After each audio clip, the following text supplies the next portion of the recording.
my friends, if you are ready, we shall begin with a little recap of what occurred last time on Lights.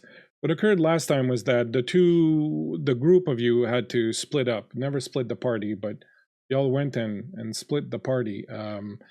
You ended up having to go to this party. Speaking of parties, ended up having to go to this party held by Oren White in the hopes of convincing him to, in turn, convince Aegis to turn their attention to the Gehenna War that was starting in the Middle East and in Africa, rather than just, ravaging Chicago and the United States. Cassie agreed to go and do this along with Helena and Lee, whilst Teddy went off to Nevada, to the desert, to encounter her progeny, April, who had turned on her.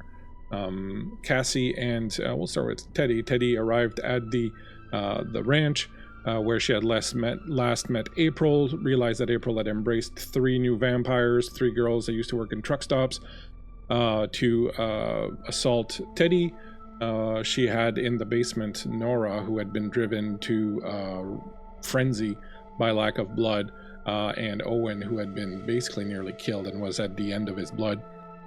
Teddy managed, with the help of a pack of coyotes, to get free of the 3 Furies, managed to stake April, and then very gallantly gave April to Nora to eat. Whilst she went to rescue Owen, she tried to get an idea whether or not Owen wanted to be turned to be saved. Let's just say that it was ambiguous at best, but Teddy took the decision to give Owen some of her blood and thus turn him into a vampire childer after having just destroyed her first child. So, that family's pretty messed up, and that's how we like it around here.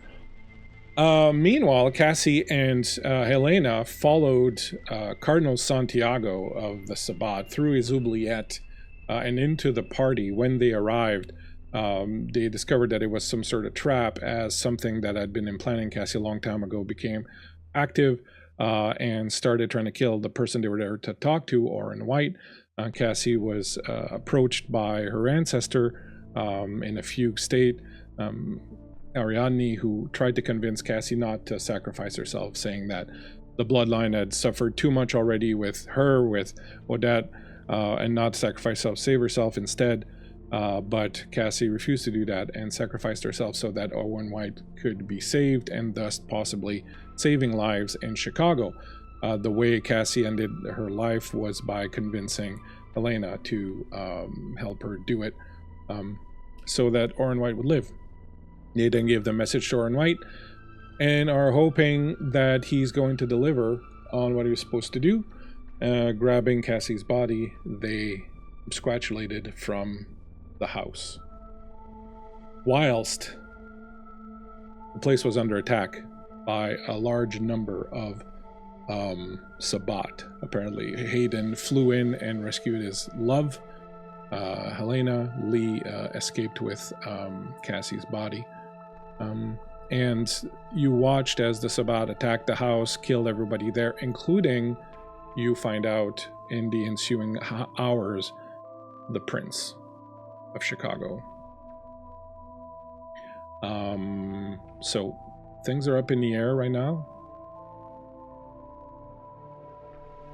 Helena, you have returned to your house with Hayden, who has dropped you off. Lee has arrived not too long after with Cassie's body.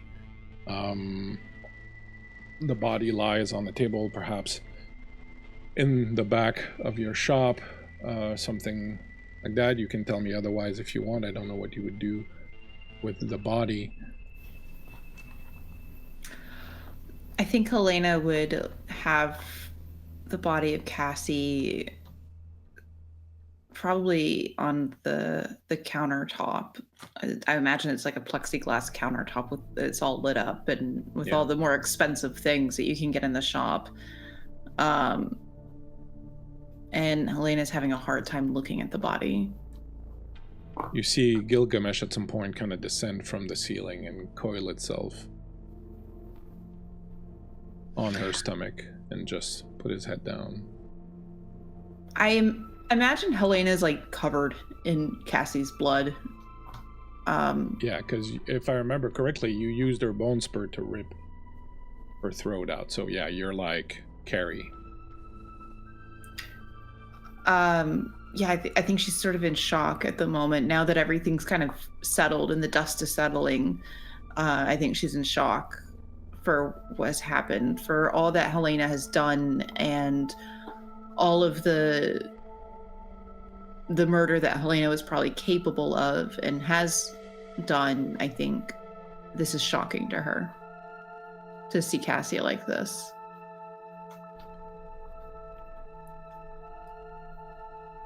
As that is going on, Teddy, you have found your way back, contacting Boz and getting a ride back. So I'm going to say that when we begin, we're the next night, because it was already pretty late when all of that happened and you have to return from Nevada. So you would have returned basically once April was dead. And you found blood for the other three Furies. They would have calmed down. I don't know, do you bring them back to Chicago with you? Do you tell them to stash out there and wait for you to return? What would you do with them? I think because she's gonna have to blood bond with them, right? And that's gonna be a couple days. Yeah, that's gonna take 3 nights. You have to I think she would have brought them along to do that and to figure out like where everything's at in the city and what kind of happened with everybody. She doesn't want to just like strand them alone, so she would have brought them with Owen and Nora. Where would you take them? So Owen is pretty banged up because he was already quite wounded when you turned him. Every night he's going to wake up as wounded as he was before, so every night he has to but he's just learning how to heal himself and all that, so he's kind of out of it a little bit. How is Nora? Once Nora's fed off of April, she calms down. Actually, let's see if she goes all the way through with the Diablerie. I'm going to say it's a 50-50 chance. So 1 to 5. And that's an 8. So she stops before she goes all the way and commits Diablerie on April. She will be quite shocked, but Nora is, is an older vampire. She's been through some stuff, she's seen some stuff, so she kind of very quickly gets control of herself again. Doesn't bother like apologizing or anything like that. She knows that none of it was her fault. She's just kind of like down to business. So she right away, cleans herself off, finds some clothes, and then will help you with the girls and everybody else. I think Teddy would have brought them to the one sect of people that she truly trusts right now, which would be the Anarchs. Okay.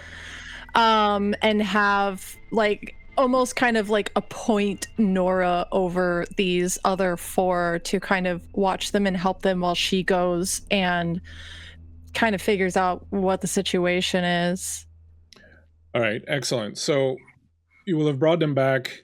You would have arrived. You would have come back the next night with Boz. So like by just before midnight, everyone would be at the new holdout, because the Anarchs have moved. They have a new hideout now.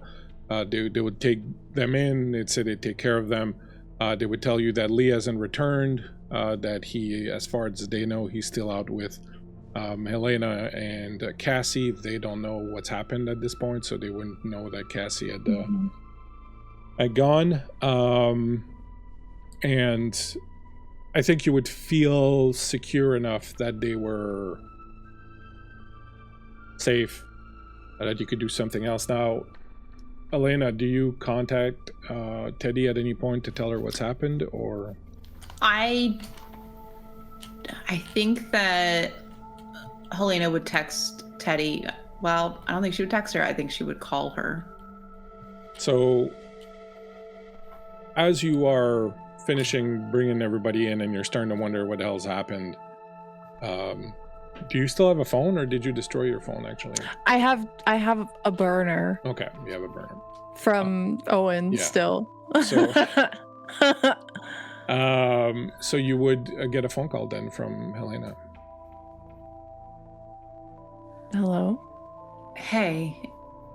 Hey, is everything okay? No. Nothing is okay. I'm back in town. Do you need me to come as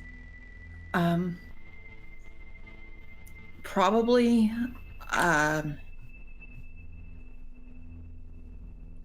we lost Cassie. You lost her? Like we need to go find her? Teddy, where are you? I'm at the shop. She's gone.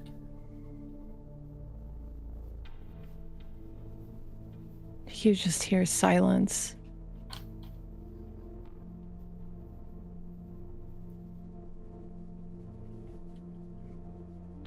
Just come to the shop.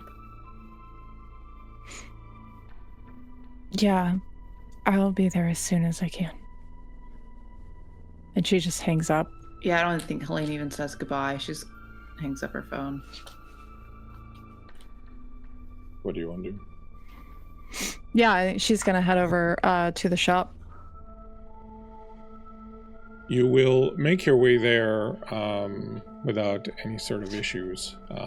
Back at the shop, Lee will return Helena, having gone out to get something to drink, as he was running low on blood. And when he returns, he would just ask if you'd heard from Teddy.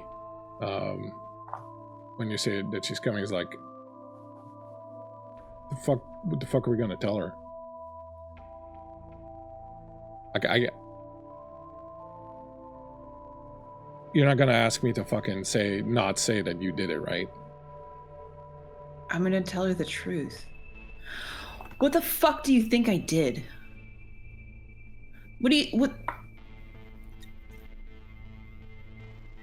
Maybe you and I weren't in the same fucking room, man. But all I know is that I'm not the one who came back covered in her blood.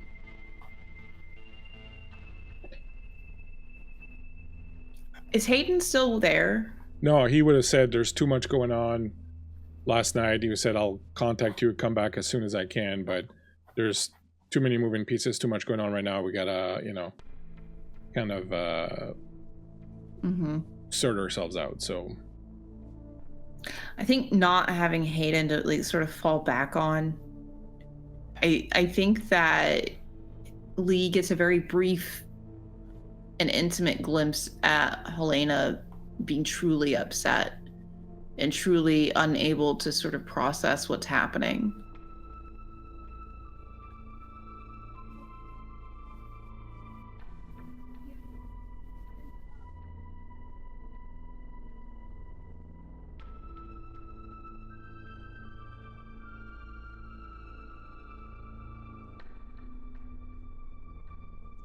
You're muted, Bleak. Sorry, every time I do a studio mode, I come back muted. He would say, "Look, I'm not trying to pick a fight. I have no fucking clue what happened and what we're gonna do. But before I say or do something stupid, I'm just gonna shut my app and wait for Teddy to get here. I'm just gonna fucking go over there." And he kind of walks off into the back room or something, and you hear him kick a few things and break a couple of things. I don't even think Helena reacts to him breaking anything in her shop. I think she pulls up the chair that she probably has around the corner, the counter, and just sits on the counter, or sits next to the counter next to Cassie's body. Just covered in blood. Eventually, Teddy, you will arrive at the store. Do you go in by the front door, back door? What do you do? I would assume she normally comes in through the front door. Yeah. You hear the front door bell going, Helena. I don't think she even says anything. I think she just looks at Teddy when she walks in. Is Cassie covered with like a sheet, or is she just out? I think Helena would have covered her with a sheet. A tapestry.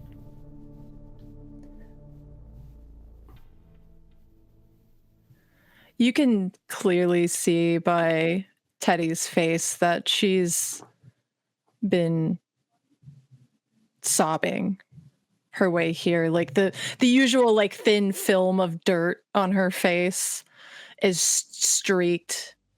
And by the time she's made it to the shop, she's almost somewhat hardened herself. And she's gonna walk forward, but like she approaches, but she doesn't look to you. She's looking down to the tapestry. What happened? We went to that party. Lee showed up and came with us. We got in. We walked into this room. We saw the prince and somebody else. And Cassie started walking down this hall and was sort of just lost. And this black smoke started coming out of her. It was weird, and Oren was there, and it started like suffocating him and killing him, and I couldn't get the message to him like that. And then Cassie came back from this like trance thing, and we couldn't stop this, whatever it was that was happening, and she told me to kill her. And I did.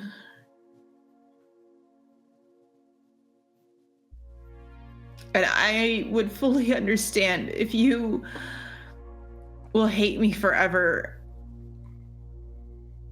And if you don't ever want to see me again. But I don't know what else I could have done. Still looking down at the form on the table, she reaches out and folds the tapestry back from her face. And she's gonna take her hands and tuck some of her hair behind her ear. And she's gonna lean down and place a kiss on her forehead. And then kind of straighten herself and place the tapestry back over her face.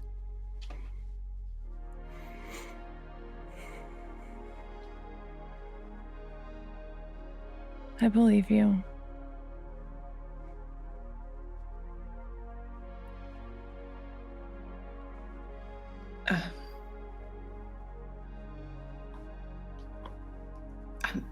I'm sorry, Teddy. I'm sorry.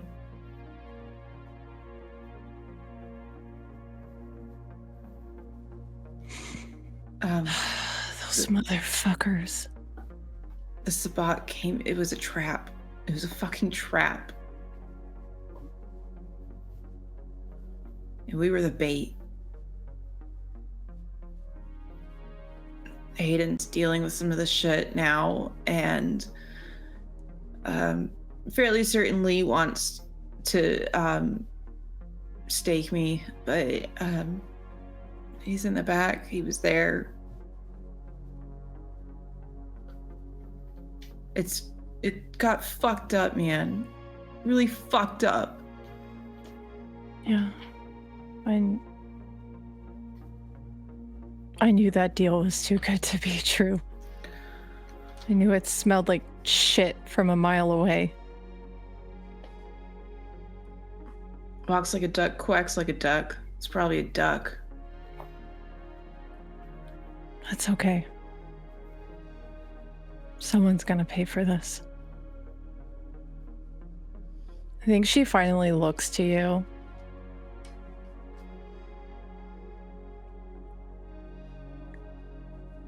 Please just clean yourself up. I can't. God, you smell like her. I think I Helena, can't have that.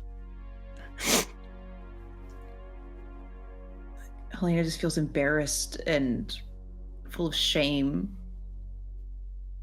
and sort of just looks at you and very slowly stands up and walks to the door that leads to I think her. before you can get away, she like grabs your wrist and stops you. Cassie made her own decision. I trust her. Don't carry this with you.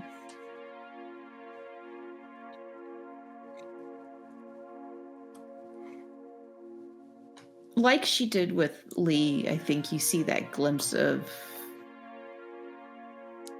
Helena that is still a person.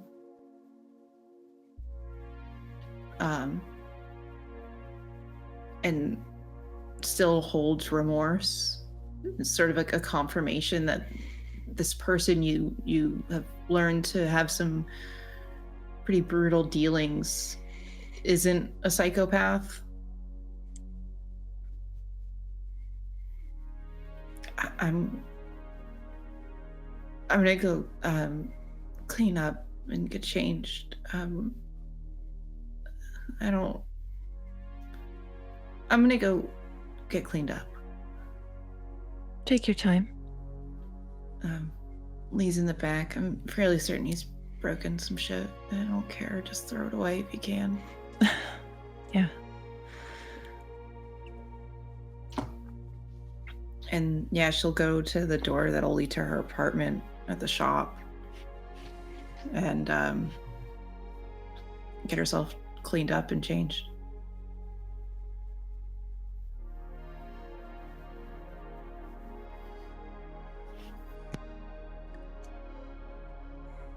I think Teddy stands there in silence with Cassie's body, placing her hand on the form and just silently sobs to herself.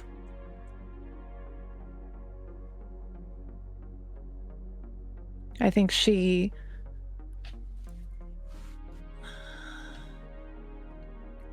would talk to her a little, tell her that she's gonna miss her. She loves her. And I think after a little while, she would kind of collect herself and wipe the tears from her face and make her way slowly to the back where Lee is.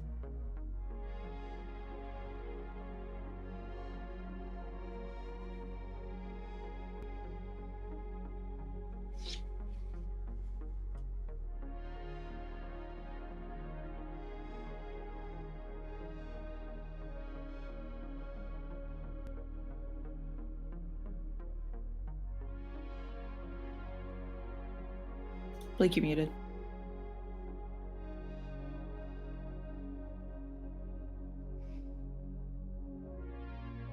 Cassie, you feel you're almost awake. You're kind of in that state just between being awake and being asleep, and You feel a hand pressing down on your chest, and you feel like you hear someone crying in a room with you, and your eyes open. But when they open, you're not in your room. There's no one with you. You are lying on grass. And when you look around you, you appear to be in a graveyard. But it's like someone has taken saturation down to 0. Everything is this black, white, and shades of gray everywhere. You see a little bit further away from you this big old gnarly crooked tree and a bit of a mausoleum beneath it, and you see an old man with a long coat and a big brimmed hat, and he's got a shovel, and it looks like he's digging a hole a little bit further out away from you, and he's whistling as he does so.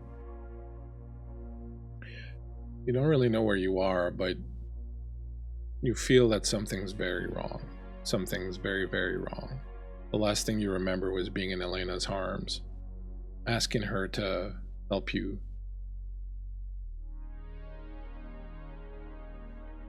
You're a little disoriented when you look up into the sky.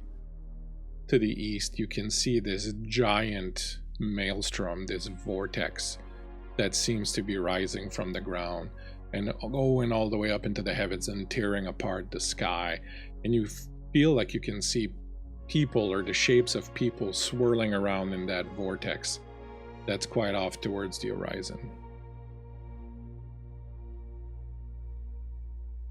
What would you like And to do? Cassie's going to almost instinctively, like, grab at her neck Your where neck Helena had is fine. stabbed her. And then she's going to start walking towards the man. As you approach him, he looks up and you realize you've met him before. You met him when you visited the Giovanni crypt in New York with Vincent. The old man looks up and goes, "Ah, young miss. It's Oh, good I to know see you you. again." Yeah, Theo? Is that your name? Yes, very, very good. That's very good. Most people don't remember that. You're a very smart one, I can tell. And you're Cassie.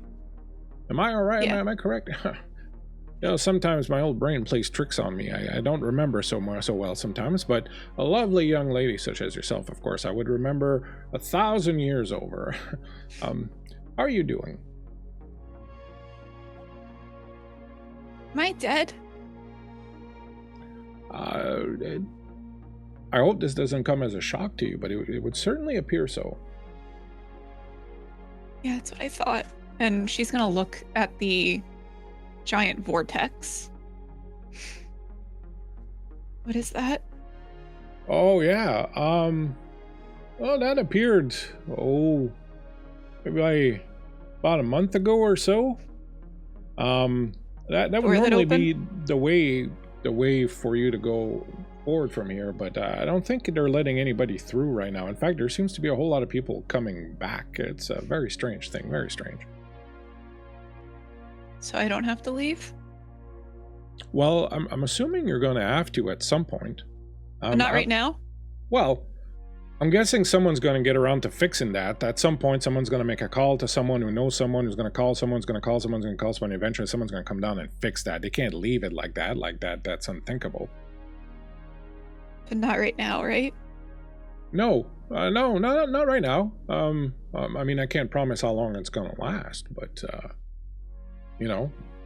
feel free to Where- wander around as much as you want until then. Where is this place exactly? Have you ever done that dance, where you kind of like have to bend down under like this, a bunch of people hold this stick and then you kind of have to like, Oh. Limbo. Yeah, it's kind of like that. It's not exactly that, but I mean, you get the idea. In between. Right. Yes, that's pretty. It's kind of like when you're wearing like your underwear, but then you kind of wear an extra layer 'cause it's going to be cold, and then you put like your outer clothes on. You're kind of like in that extra layer between the two. Can I not be here? Sure. I mean, you can go pretty much anywhere you want. At some point, they're going to call you back, and it's going to be that. But I mean, you look like you still have something to finish. I forgot I had something to do. Yeah, I can see it right there. It's marked right there on your chest. I don't know if you can see it, but Cassie like looks down. when you look down, you see that you have, it looks kind of like a brooch or a pin or something, and it's in the form of a claw, like a furry claw. Like that's what they called a feather. When people you know, we're not going to mince words here. When people die and they have things that are very important that are unfinished, they get a few of those. So some people come here and they got flair for days. You only look like you got that one thing going, so that shouldn't take too long to fix. And then once they fix whatever is going on there, and then once I finish whatever I have, they'll call me back. Yeah, that pretty much sums it up. I mean, once in a while, some people find ways to stay behind, but my understanding of that, it's pretty difficult. And you know, way I hear it, it's pretty nice up there anyway. So you know, you might consider going to take a look, but like again, who knows when they're going to get someone to come down and fix that? That looks like a big problem to me. Like, I'm no expert. What exactly is beyond there? Is it like heaven or? Not exactly. There's you know how, all right, you know, like how, have you ever been in an airport? Actually, no. Oh, all right. Well, Been on an airplane, just not like an actual airport. yeah, but not an airport. Have you ever been in a train station or metro? Yeah. Okay. So you know how like sometimes you'll have like those hub stations, right? Where like you go in there and then there's like trains that depart in all kinds of directions, right? Well, it's kind of like that up there, where there's like a whole bunch of different places.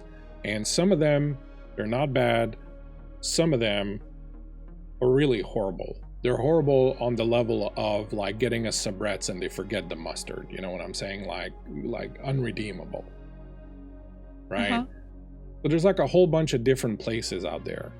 And the place you go to kind of depends on who you were and what you did and things of that nature. But you seem like you were a pretty nice girl. I'm sure that you're not going to end up in somewhere too terrible. But, you know, until kind of everything gets resolved, you're going to be sort of stuck here. You can go into the other world that you came from before, but it's going to require a lot of effort and concentration. And Okay, teach me what to do. oh well, I mean, oh, here's the trick. All right, like imagine that you're no longer invisible. I think Cassie, like, she's practiced that a lot, and so she just instantly thinks herself into existence. When you start thinking about yourself, you're feeling part of the energy inside of you depleting, and it doesn't feel completely different than when you would wake up at night after you'd been embraced, or when you would use some of your disciplines. Like that kind of emptiness that it creates, like it sucks up something from inside of you. And as you focus and think on it, and I'm gonna go ahead and ask you to spend a pathos, you realize that you're starting to transubstantiate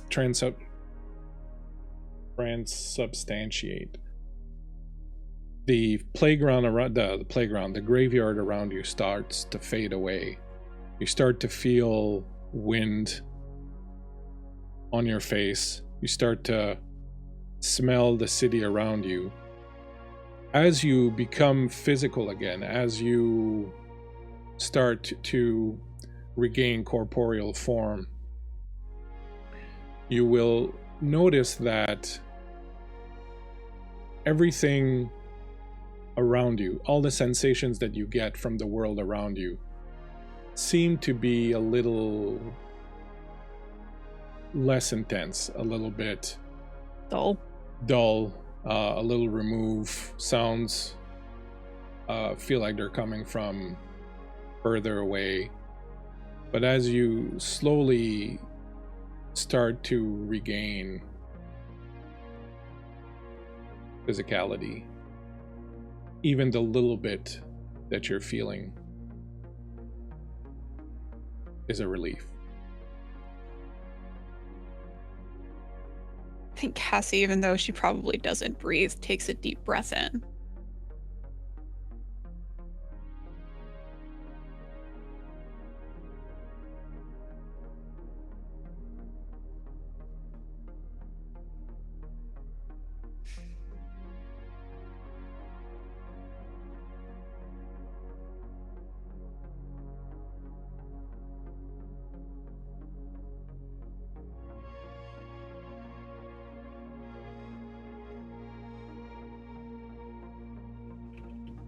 This muting stuff is getting on my nerves. I was just saying that everything you feel, even though it's a little muted, feels so refreshing, and you're so thankful for it, and you regain corporeal form just outside your apartment. You're sitting on a bench under a little street light, and you look around you, and thankfully there's no one around to notice your sudden appearance. I think Cassie's gonna immediately get up and just start walking towards Helena's shop. As you walk through the city, you notice the amount of ghosts that are here. Like, you could see a lot of them before, but right now the place is littered with them. They are everywhere. As you walk by, a lot of them look at you with a little bit of surprise and kind of pointing. But they're everywhere. Like, you literally have to avoid them as you're walking down the street. They seem confused or talking to each other, trying to figure out what's happening, what's going on. Some of them you see are following people you assume that they knew in real life, trying to talk to them, not being able to reach them, but you can clearly see that the people are kind of realizing something's wrong or something's happening. The whatever veil or is between the two worlds seems to be very, very thin right now, which you figure is probably accounts for how quickly and easily you were able to transubstantiate into your physical form again. You start walking towards Helena's shop. Meanwhile, back in Helena's shop, Teddy, you find Lee sitting in the back room. He's got his head between his hands. He looks like he let out a good bit of rage and frustration on Helena's collection of tchotchkes and her stock. There's quite a bit of damage done. He looks up when you come in. He gets up right away and he comes to you and he grabs you and gives you a big hug. He's like, "Are you okay?" I mean, that feels like a loaded question. She kind of sinks into his hug. He holds you really tight, tighter than he has in a long while, and he's like, "What happened? Tell me what happened." I took care of things. Yeah, of course you did. Did Nora? Yeah, she's with the Anarchs. She's all right. Well, at least one of us was successful. Yeah. Talk to Helena. Yeah, I did. She's getting cleaned up right now. Are you okay?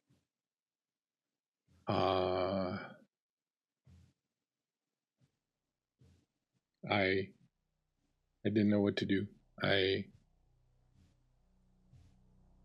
gonna assume she told you the truth about what happened. She said that Cassie asked for it. Yeah, she did, which is Which is what's telling me I wanted to kill the guy and just save Cassie, and I just kept thinking, what would Teddy do? What would Teddy do? And then when Cassie started saying she wanted to do this, I thought how important it was to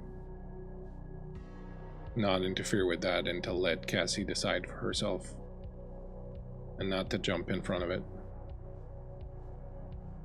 And so I did nothing and I watched Helena do it. I'll vouch for the fact that Cassie asked for it, but the whole thing was so fucked up. The fucking prince was there. The fucking prince of the city was there. I don't think she made it out alive. This was... And then this... And he looks around and he's like... This fucking flying thing came to get Helena. Flying thing? Yeah, I have no clue what it was, but it was like kind of like a statue, like you see like on the face of a fucking cathedral or something. Like a gargoyle? Yeah, it was something like that. Like it came in and it flew in and Helena was like, I have a backup plan, and then this thing came in and took her away as Cassie and I, as I was carrying Cassie out of the house, trying to avoid the fucking Sabbat who were rushing the place. I have no clue what the fuck that was. It scared the living shit out of me. Weird. Yeah, I don't know. She didn't say anything about that. She seems to think that it was a setup, and I'm inclined to agree. Santiago fucked us. Of course he did. Santiago only works for Santiago. This was probably planned from like day one. She said there was black smoke coming out of her. I've seen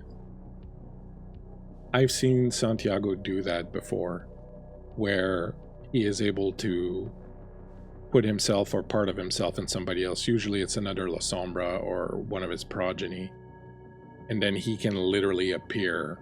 The person will start vomiting darkness and then he'll appear.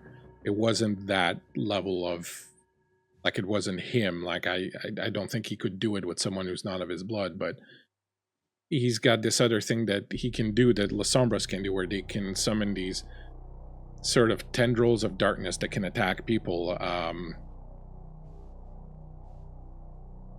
And that's what it looked like these tentacles that were coming out of her and were choking the life out of Orin. And did Orin live? Orin lived, and Helena gave him the message. It was touch and go, like he was basically almost dead by the time we got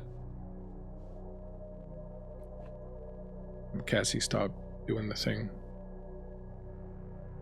At least her death wasn't in vain. Oh. Let's hope so. I'm gonna tell you right now, things are really fucked up. If without the prince, the city is gonna start going crazy. If the Sabbat's coming, it's gonna be a huge fucking mess. I think we need to gather up, go find Deacon and the others. We're gonna need numbers. We're not gonna be able to just withstand this on our own. We're gonna have to maybe even get out of the city. It's gonna get really, really wild. Yeah.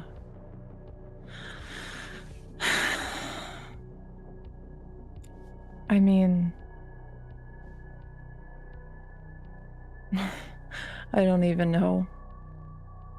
I know I have a whole bunch of new responsibility. I know that I can't sit and not think about what that bastard did to her.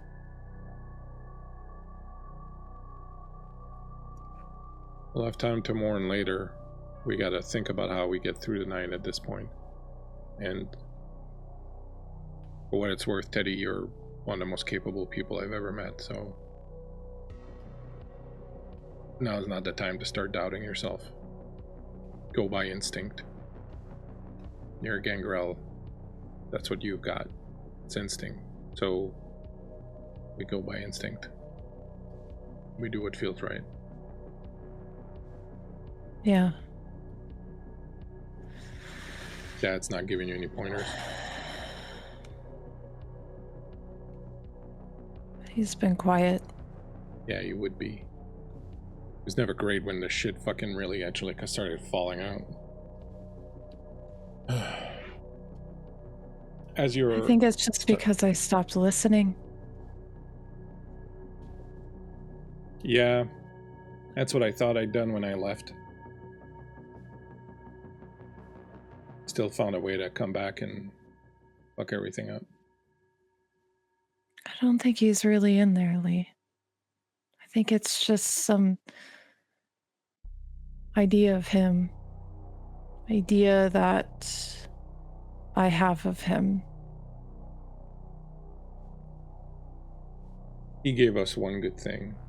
He gave us a really strong survival streak. And he gave us meanness to back it up. So that we can take. That's a gift. The rest of it, do what you've been doing, block it out. You're already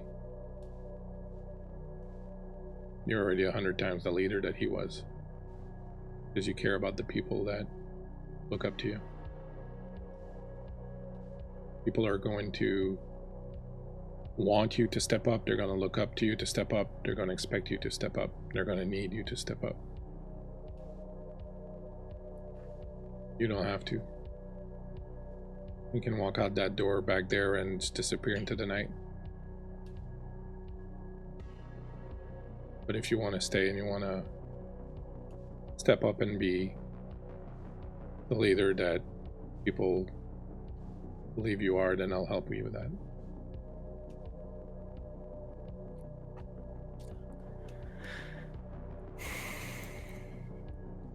I think it's my job to avenge her. Of course, that doesn't mean going and trying to kill Santiago, because that's insane, but there's gotta be something that I can do. Anything that I can do. I wasn't there, Lee. Hey. You couldn't be in both places at the same time. It wouldn't have changed anything. What would you have done? Not let her sacrifice herself? You would have killed Orin North to save her? No, you would have done what Helena did. You would have respected her wishes. Would be in the exact same position. It's not on you. It's not on any of us. Someone like Santiago, that thing is like over 1,000 years old, man. How are you gonna know how that fucking thing thinks?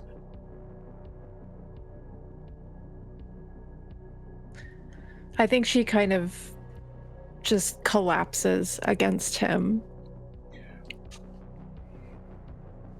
He'll hold you, put his arms around you.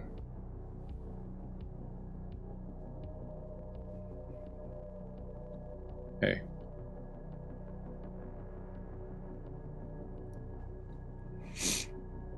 Let's do what we need to do. Yeah. I just miss her so much. Yeah. I understand that.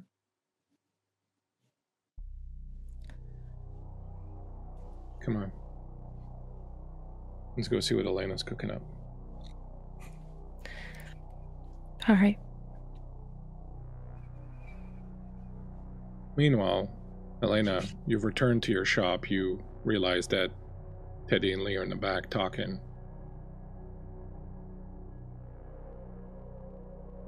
You go up to the body.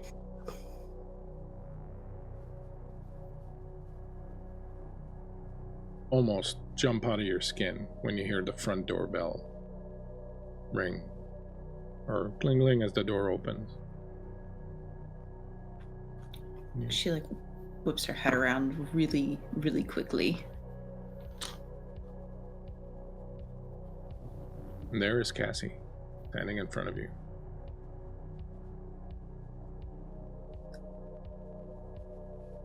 I think she looks between the body on the counter and Cassie in front of her.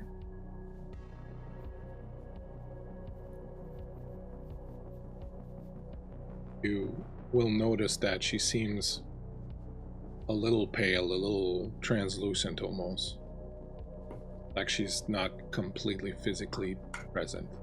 But you do smell her perfume and you do feel the presence there, but it's this kind of strange otherworldly presence. Cassie starts walking towards the counter, just eyes sort of on her own body. Hey. She kind of just puts a hand on like her own chest. Hey.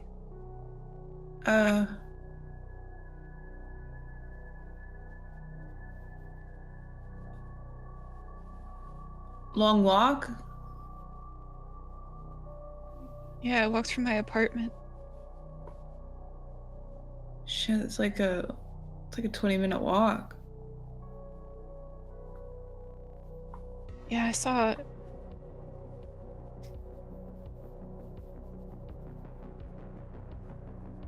the beyond, I guess. Really long walk. Yeah, I feel like it's been a long night. And then she's gonna look at you, Helena. Are you okay? No. Not at all, actually. I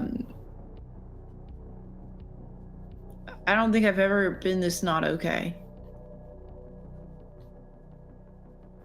Cassie's gonna reach out for you. Sorry, I made you do that.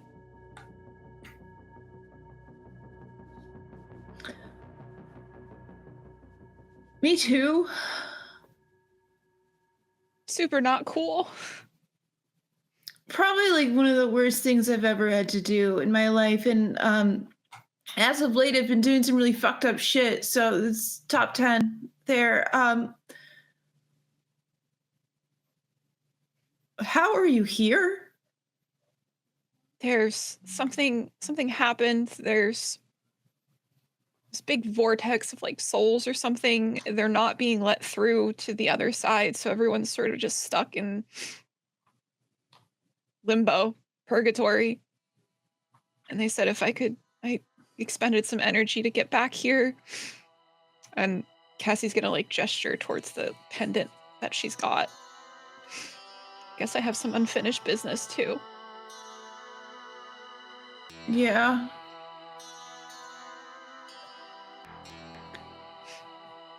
Teddy?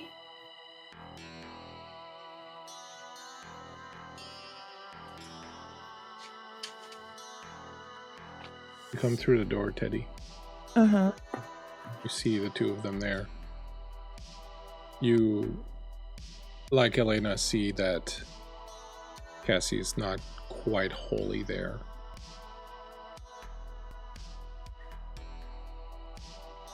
Cass? Hey, you can see ghosts too. I guess so. Oh, Cass, I'm so sorry. You don't have to be. I'm sorry. I thought I could handle it. I wanted to be able to handle it.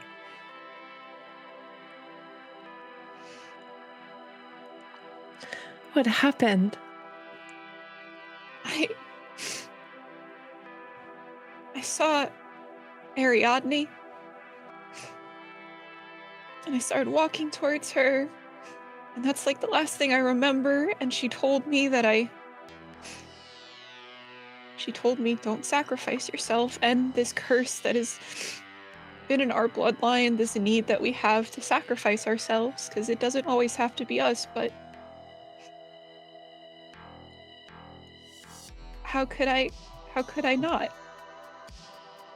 How could I not sacrifice myself when you guys are at stake?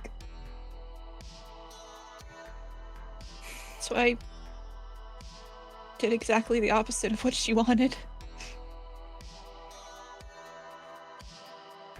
You did what you wanted. Yeah. Thank you. What happened? Is everything okay with you?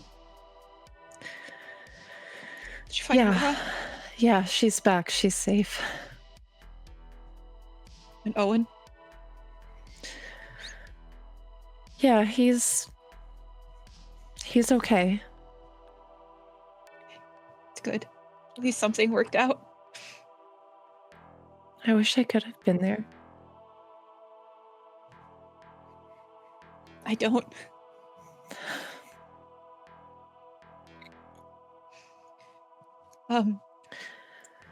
So there's something, I was thinking about it on the walk over. I was trying to figure out what my unfinished business is. I promised Cora and her friend that I would help find that boy. Remember? I asked you about him, Helena? Yeah. Yeah, that kid. Yeah. Charlie, I have to find him. I can probably call some favors in and figure out where the fuck he is. As you're thinking about doing that, Lee comes in from the back room, hanging up his phone. And he's saying, man, I'm getting crazy reports from all over the place. I guess the Sabbat are running all over the...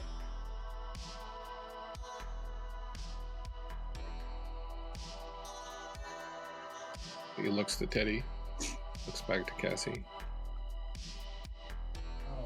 Is it normal that I'm seeing Cassie standing next to you? Yeah. I think Congrats. Teddy is like really close to Cassie. She just has like this deep yearning to be able to touch her. So she's just gotten like as close as she can. When you get closer, you feel there's a tangible presence there. You really feel that you could reach out and touch her. I think she tries to reach forward and tuck her hair behind her ear. And you do, and it feels almost kind of like if you were to run your fingers through water. But you see the hair move and tucks behind the ear. Cassie like leans into that. I think Teddy tries to hug her. Cassie's like almost afraid it's not going to work, almost afraid she's gonna just fall right through you. But she'll slowly wrap her arms around you. And you feel that presence there. Again, it feels almost kind of like liquid almost, but it does feel physical. And you can smell her.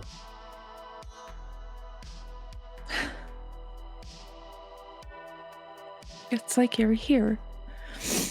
Like really here. What is it like for you? Feels warm. Everything else has felt really cold. When I first came back here, it was so dull. But you're really warm.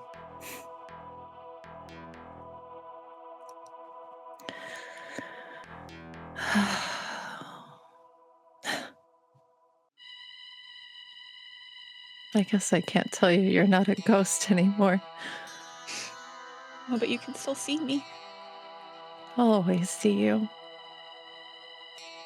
And she's gonna look over to Helena. Thanks for seeing me too.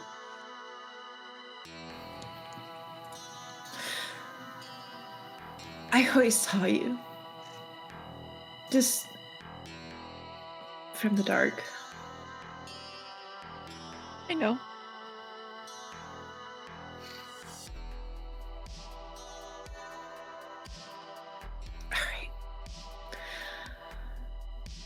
So if the Sabbat is running amok in Chicago right now, and I have to find this kid,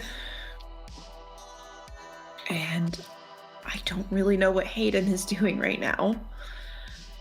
Fuck Hayden, man. Fuck him. We don't need him. Do this.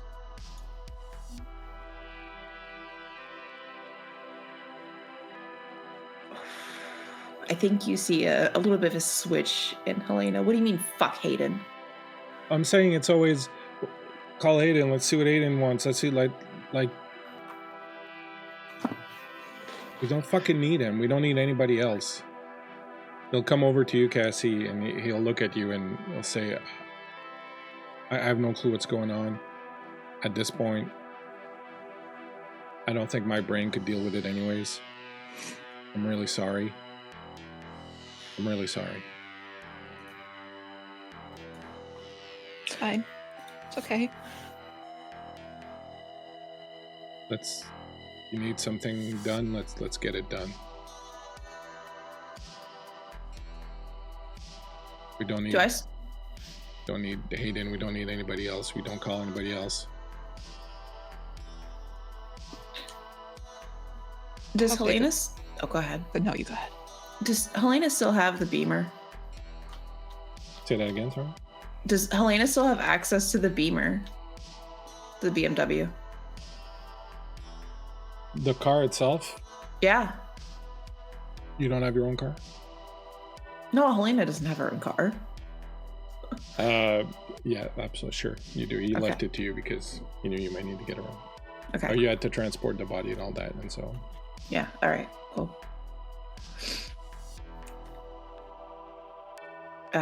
She's gonna grab the keys. What's the last bit of information we have on this guy? Sorry. This is the GM trying to get you guys to remember you had a bit of information you came He was within the sect, within Helena's people, kind of far out there. Cassie had gotten some information from Sunshine. Dad, the last Oh, place what the was kid the was seen was information? at a Sun Youth Club Oh, yes. in the north of the city. He was north of the city. Some youth club. You know that's a place where you have a lot of control, Helena. Sun Youth Clubs, places like that. In the north of the city, it's probably a place that's under your control, or that's, in fact, would probably be under the control of your friend Sasha. Is Sasha still in my basement? I believe so, yes. Okay. Helena's gonna snatch up the keys to the car, and she's gonna start for the basement, but as she passes by Lee, she just sticks a finger in his face. Fuck you. Yeah, fuck me, right? And Jesus. she's gonna keep walking towards the basement and sort of swing the door open. I think as she walks away, like Teddy looks up at him and is like, really? Really? Fucking the guys. And she like just puts her hand over his mouth. All right, Now's not the fine. time. Fine. Cassie's looks just like- standing there like, "Ugh," and then she just quickly walks away because she doesn't want to get in the middle of anything. You get downstairs, Helena. You go into the little area that's reserved for staked bodies. You do find Sasha, but Sasha's not staked because she's a ghoul and not a vampire. So she's just being held, probably handcuffed or something to that effect, in a quiet corner. Just for note, Helena would not close the door behind her, so if anybody wants to see how bad things have gotten with Helena, you're welcome to, I guess. But Helena is gonna approach Sasha. I understand a level of mistrust has been built between us, Sasha.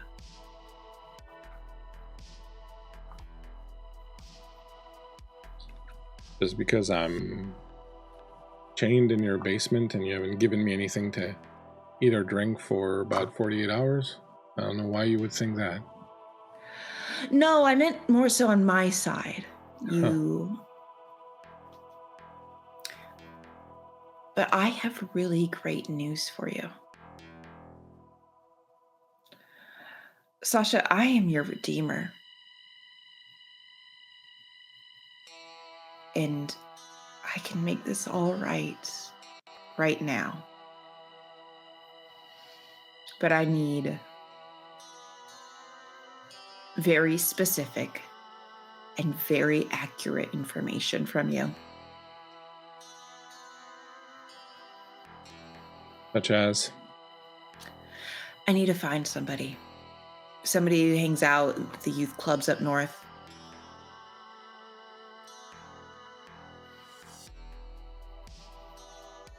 I'm gonna bring somebody down. They're gonna describe them to you.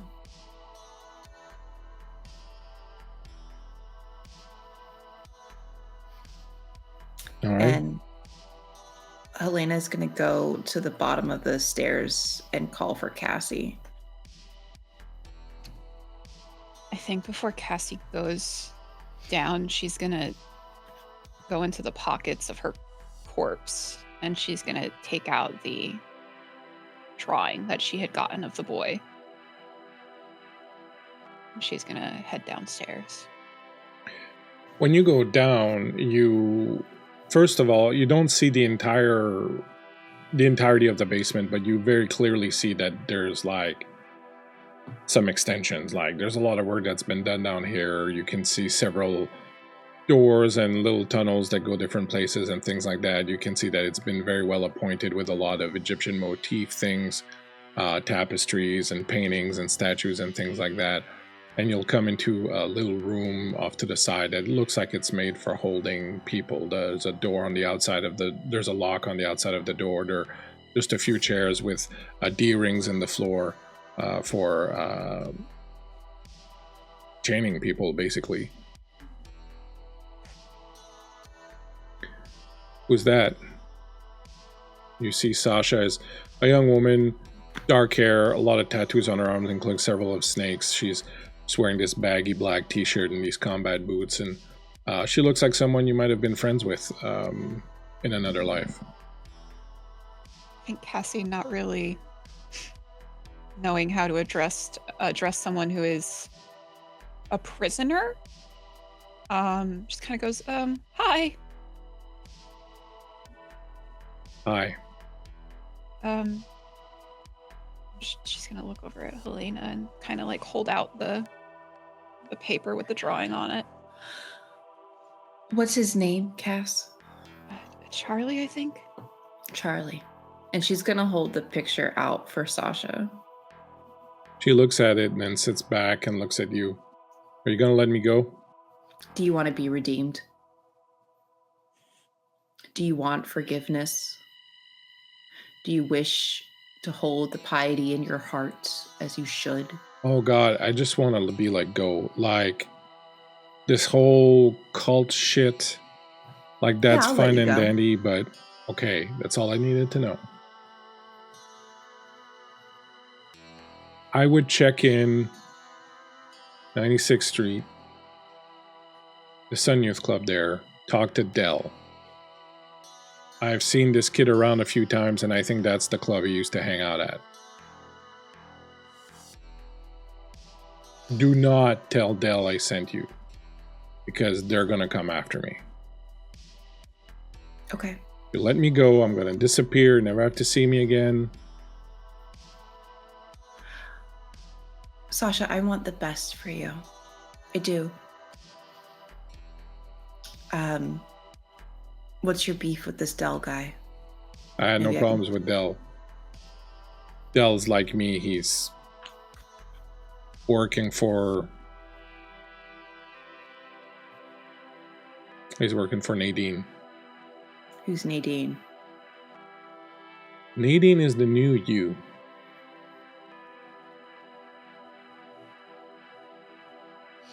I see.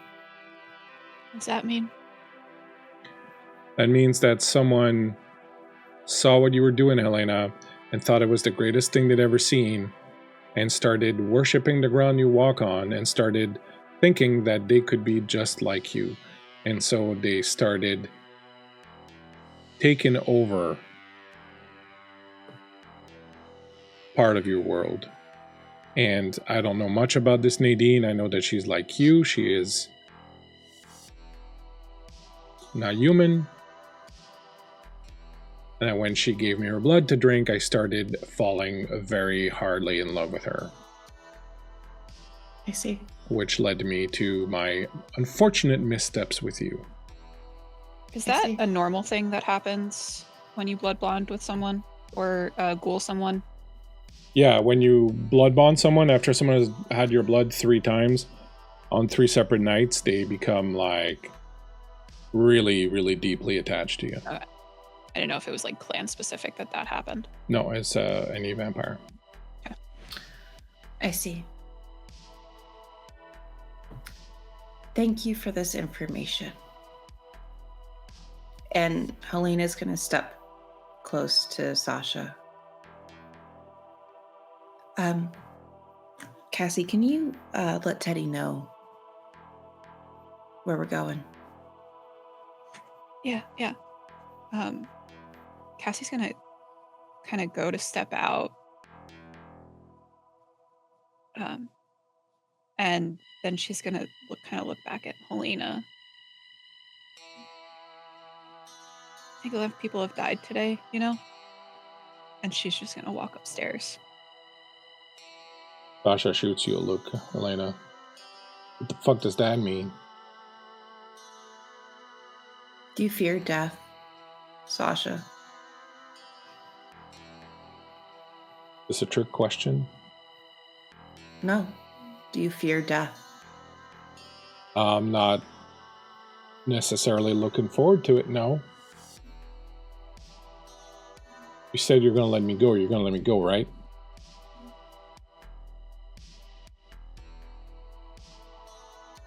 I think Helena is very quiet. Yeah. I'm going to let you go. And she lets her go. I want you to run away as fast as you can.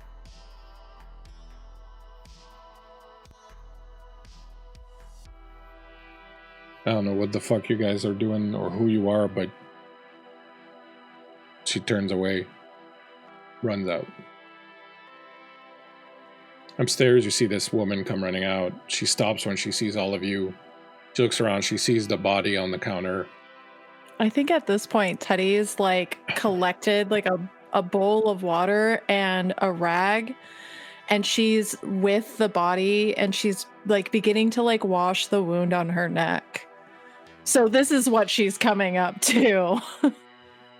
She sees that. She's like, oh, fuck. Oh, God. All right. I'm not seeing anything. I'm not seeing anything. I'm not seeing it. She just kind of doesn't look at you. Walks out. You hear the front door bell ring. Was that a human? Who the fuck knows? I think you hear Helena's steps come up from the basement and she closes the door and locks it.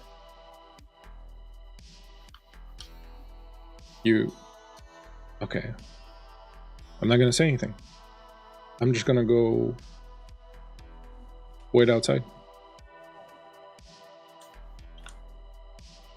And he steps out, lights a cigarette, and waits.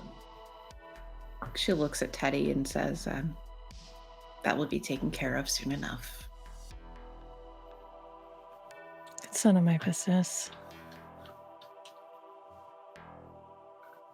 Baby Gates. you know. Did Cassie come up as well? Yeah, I imagine Cassie kind of just like was looming, watching you clean up her body. Kind of didn't want to say anything. Just You don't watching. mind, do you? When I was little in the church, when someone would pass, the women would wash the body, the elders, and I thought that you deserved that. I appreciate it. It's nice.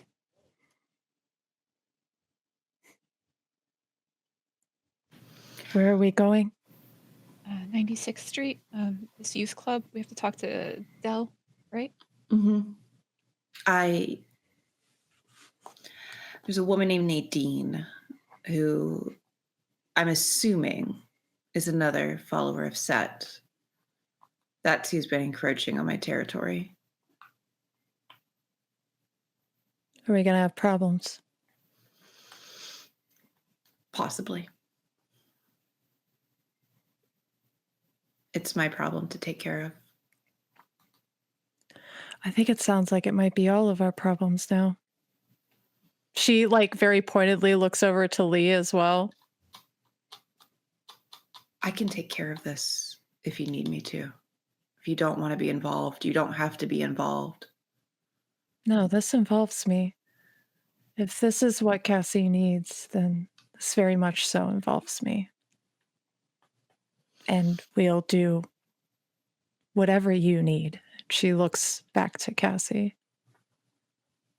This is going to help you. That's what we'll do. All right. You got Hayden's car? Yeah, you loaned me the BMW. Sick. It's a lot. A lot of bells and whistles. A lot of buttons. Too many, in fact. Let's go. You get into the car, start it up. The Beach Boys start playing. Ugh. This is not my decision.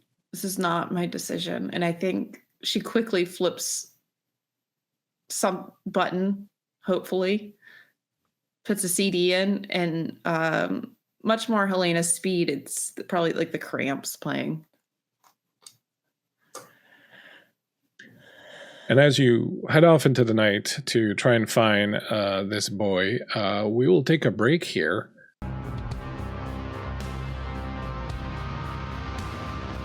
You get into the car, change the music from the Beach Boys to the Cramps. Hayden's a big Beach Boys fan. And head up north towards the Sun Youth Club in Andersonville. You find it fairly easily. At this time of night, it's about to close. There's no one there really. You can see lights on inside. It's just like a building on the ground floor. You can see through the windows. Hey, thank you, Bradley. Another couple of 9 moves for y'all from the Bradley store. You can see the lights have kind of been dimmed. You can see like a pool table, some couches, a big TV, some games, stuff like that. And you see there's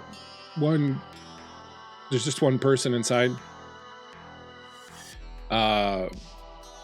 who looks like he's cleaning up and kind of oops, wrong guy.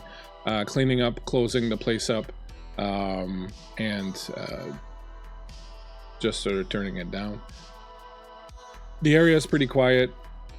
Not a lot of people out here this time of night. You park out in front, no problems. What would you like to do?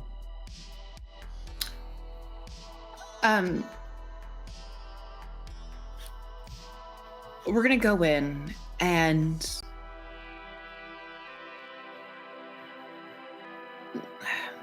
just keep an eye out for anything that seems off, I guess. It seems like off, like how I'm off.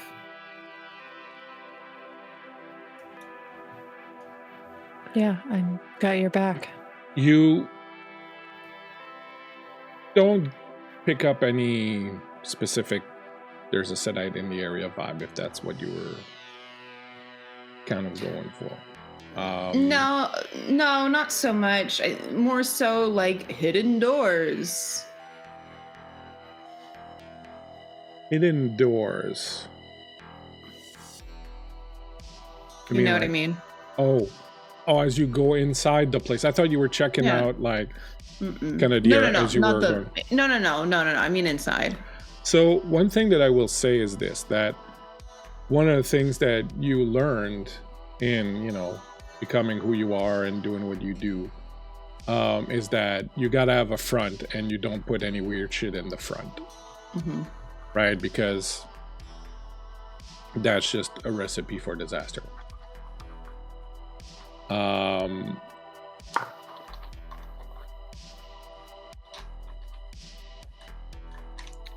So you know that there's not going to be anything here really that's going to be weird. Like whatever weirdness happens, this is just the recruitment center. Thank you, Huli, for the raid, and Wanderer's Haven. Thank you very much, both of you, for coming in on this little finale of Vampire Bars here. We greatly appreciate your raidage. So you're pretty sure there's not going to be anything untowards here. You walk in, door opens, the guy behind the counter, whom you assume is Del, looks up and says, hey, sorry, we're close. I gotta say, you look a little bit too old to hang out here anyways, but there's something I can do for you? Yeah, I was looking for somebody. Well, okay. Looking for something, really. All right. Give me a bit more details, see if I can help you. I think Helena's a little bit torn, but she's walking straight up to the counter and is kind of leaning on it. I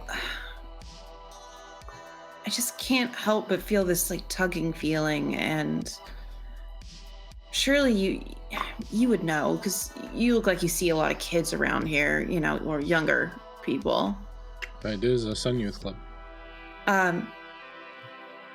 She's gonna look back at Cassie. No, I still have the picture. Somebody that we're missing, and it's really important that I find them. Okay. Is that a picture you got there? Yeah, she's gonna slide the picture to him. He sees that it's hand-drawn, is like, or reasonably hand-drawn facsimile. So are you related to this person, or? They're really good friends. Of? Us. All three of you? Yeah. We're really concerned. We haven't heard from them in a while, and... Give me a deception roll, would you? Oh, no problem. 1 second. He's like, you're suspicious as fuck. Helena can't help it. She's just weird, man. Yeah. What am I rolling for it? So you're gonna roll your wits plus deception. Where's my deception? Surely it's in here somewhere. I may not be called deception. I may be thinking of something else. Subterfuge, sorry. Subterfuge. Oh, okay. That's no problem. 3, 4, 5, 6, 7, 8, 9. What's my target? 6.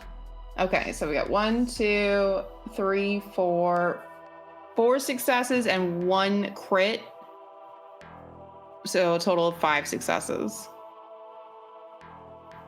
That's really good. He's like, oh, yeah, I'm really sorry.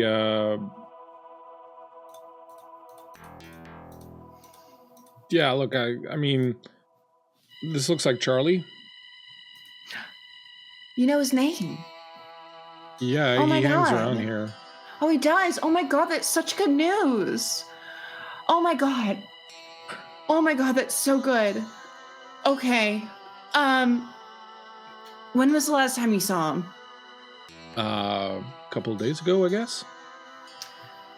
Do you know if he's living in the area? I think he squats in the area, but Okay. I mean, I wouldn't feel really comfortable kind of telling you where that is. Like, I'd be happy to pass a message along, maybe, or something like that, if you wanted. I would like to go ahead and use entrancement on him. No problem. I'm not even going to make you roll because you're a vampire and he's not. Okay.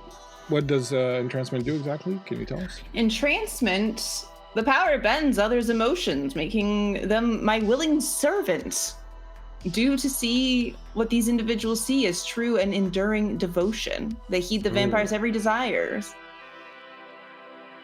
And they're in love with me as well. That's very important to me. So you turn this on, and all of a sudden you see his demeanor change, and he's all like, I mean, you understand, I can't, I mean, I guess I could do an exception for you. Are you like his young aunt or something? Yeah. I'm like his young aunt. Well, he's very lucky. Very lucky. Such a adorable young aunt. Teddy is reserving herself from gagging. And she's sort of like stroking the back of his hand with a finger and really kind of like cooing over him. He kind of leans in. It's like, what did you say your name was? Helena. Helena.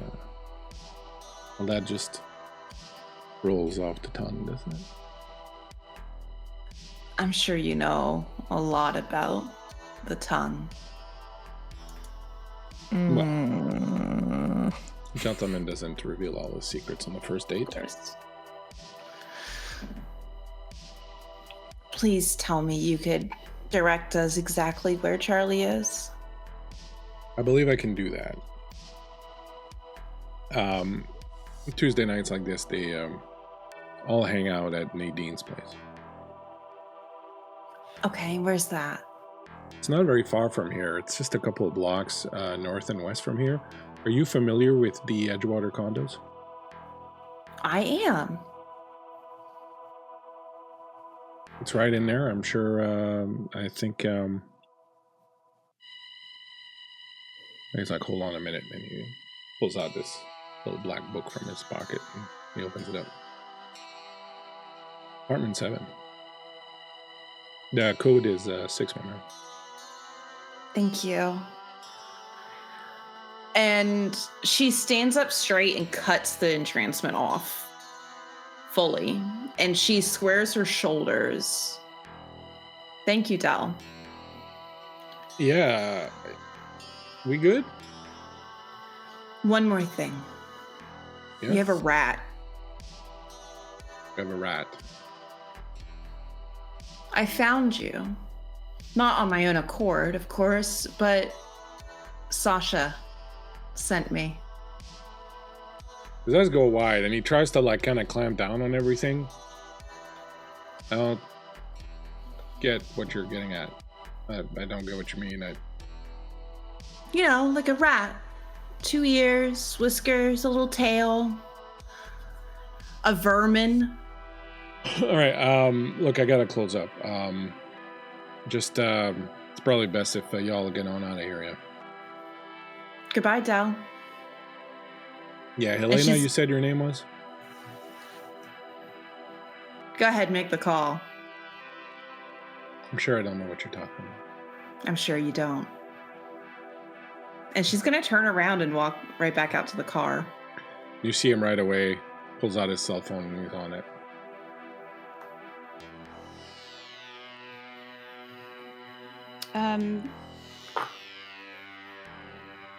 I don't want him to fuck this up for us.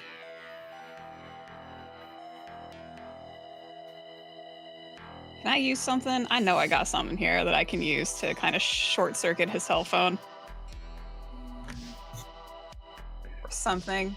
I can use befuddlement to disorient him. Forget where he is and what he's doing. You could use friendly card and just have it be that his cell phone just runs out of juice as he's about to call. Yeah, I'm gonna do that. Want to do that? All right. So friendly card is a wraith power that allows you to tweak fate in your favor. You will go ahead, spend 1 pathos. You don't have to make a roll or anything. You spend 1 pathos, and as you do, you see him pick his phone, start dialing, and then he starts looking around for his charger. You can see he's like lifting stuff. He's going through his bag. You're pretty confident it's going to take a while for him to... When you reached out, you felt this... It was literally like you saw a number of cards in front of you, and you reached out unerringly and picked one and turned it. And when you turned it over in your mind, it showed an empty battery. And you felt energy come out of you and sort of suffuse into the environment, and you felt that change, like electricity almost, kind of take hold of the air, and you felt the world change around you, and it was something you've never felt before, that kind of type of ability or power to just affect the world around you. And I think that maybe especially for someone like Cassie, who has felt so powerless, I guess, a lot of times to change her life or to kind of affect change, like this is probably like, holy fuck, like where was this power when I needed it when I was young, or something like that, you know, like this ability to just nudge fate in your direction. I think Cassie would kind of be reeling from that a little bit. Cassie almost like is shocked by it, and she's sort of standing there and probably in a very haunting manner in like the doorway, just staring at him very wide-eyed. Helena and Teddy, you'll notice that she becomes a little bit more insubstantial, a little bit paler.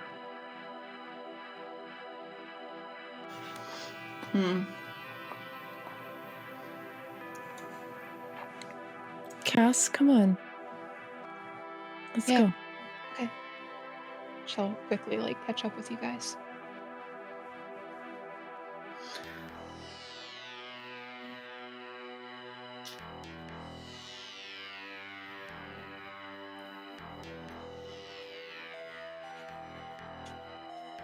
You will head a few blocks away and arrive at Edgewater Condominiums, a place you've had occasion to come to a few times, and in fact was one of the first places you came to before all this weird business began. Cassie, of course, you were here not too long ago with Varena, taking care of some business. Cassie, as you arrive, the place is overrun with ghosts. They are everywhere. They're sitting on balconies, on the rooftop, loitering in the stairwell, filling the foyer, the entrance foyer, hanging around outside. The place is chock-a-block full of them. And this is the thing. You've been in enough institutions in your time to recognize people who are in an institution or should be in an institution. The vast majority of the ghosts you see here appear to be people who were probably patients here when this was a hospital, a psychiatric hospital. Back in the day, you can clearly see that they're all scarred and traumatized and in pain. You've seen a lot of ghosts in your time, but you've never seen them be so obviously afflicted.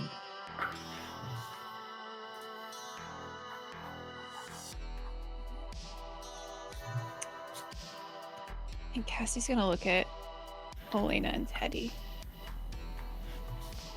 You see them? I'm assuming we don't see them. Nope, you do not. What do you see? A lot of people. People who were probably here when Edgewater was a hospital. They look hurt.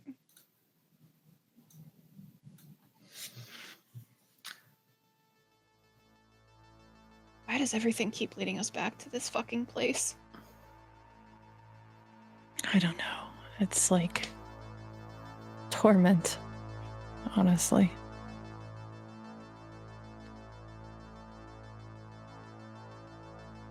And Cassie's just gonna keep walking forward.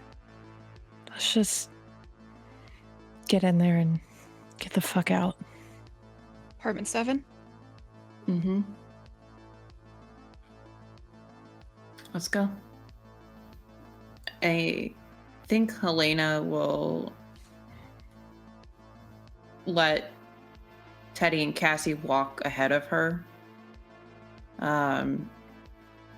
She's sending a quick message to Hayden, and she doesn't even look for a response. Just Edgewater condominiums. Her failsafe. Okay. You walk into the place. Teddy and Helena, you feel a little uncomfortable here. There's clearly something off and wrong with this place, and you're attuned enough with the supernatural to feel that something's a little off. Cassie, you start to feel like you felt those times that you were forced to go to one of these places to stay in an institution for a while, that kind of despair of knowing that this is not a place really where you can get well. It's not really a place for that. It's just going to be a nightmare the entire time you're here. And as you're walking through, the ghosts all see you, and they all whisper and kind of point at you. And at some point, you hear a voice that calls out to you and says, "Excuse me, miss.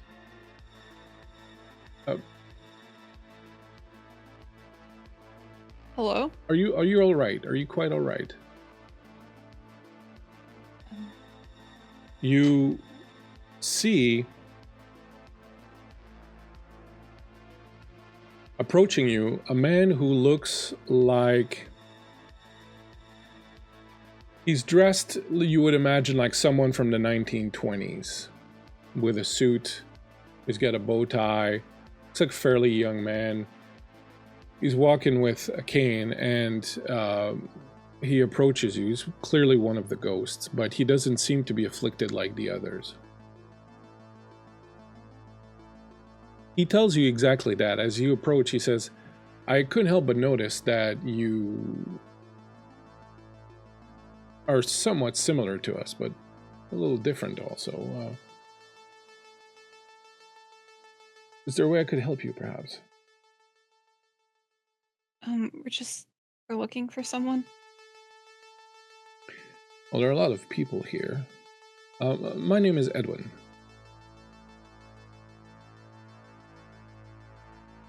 Edwin. Edwin Reed III.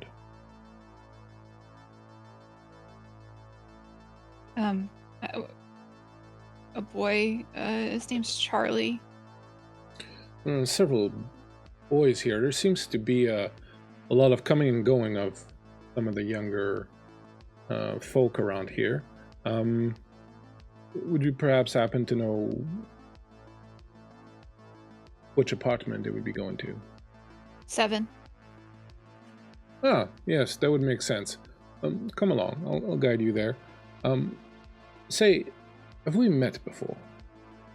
You've been here before, haven't you? Yeah, a couple of times.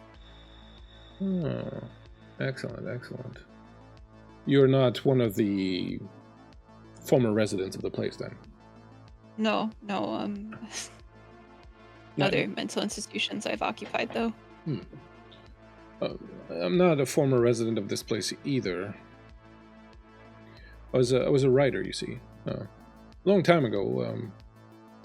I was researching this book on H.H. Holmes. Do you know who H.H. Holmes is? Yeah. I was researching this book on H.H. Holmes. I'd heard that his mansion, his old hotel of murder, had been bought, and that some sort of ghost or spirit or ghoul was haunting it. And, well, I decided to go investigate for myself, and when I did, I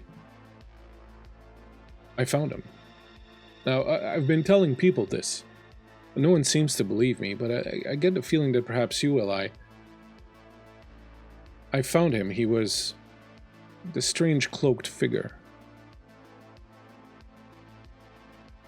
Kept his face hidden. Killed me in an instant. Without really hesitating or anything of the sort. I had to see his face as I died. It was horrible. One of the most disturbing sights I'd ever seen in my life. He was ugly? Yes, he was, and he bit me in the neck, and he drank my blood. Oh. And this is what people seem to not want to believe me when I say that this creature of the night attacked me. Nosferatu. What is that exactly? Vampire. See, that's what I thought. Yeah. No one believes me. I believe you.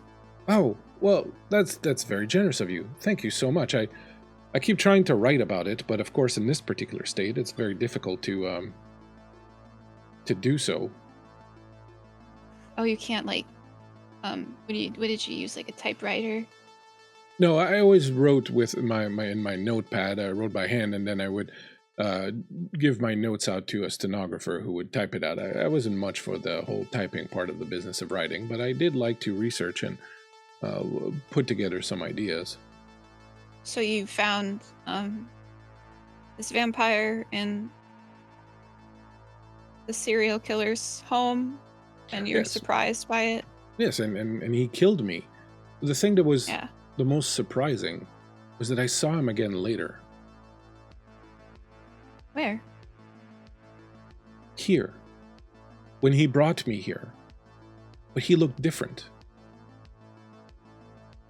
He used my notebook, he said, to find me. He needed to practice. Something had happened. He had changed in some way.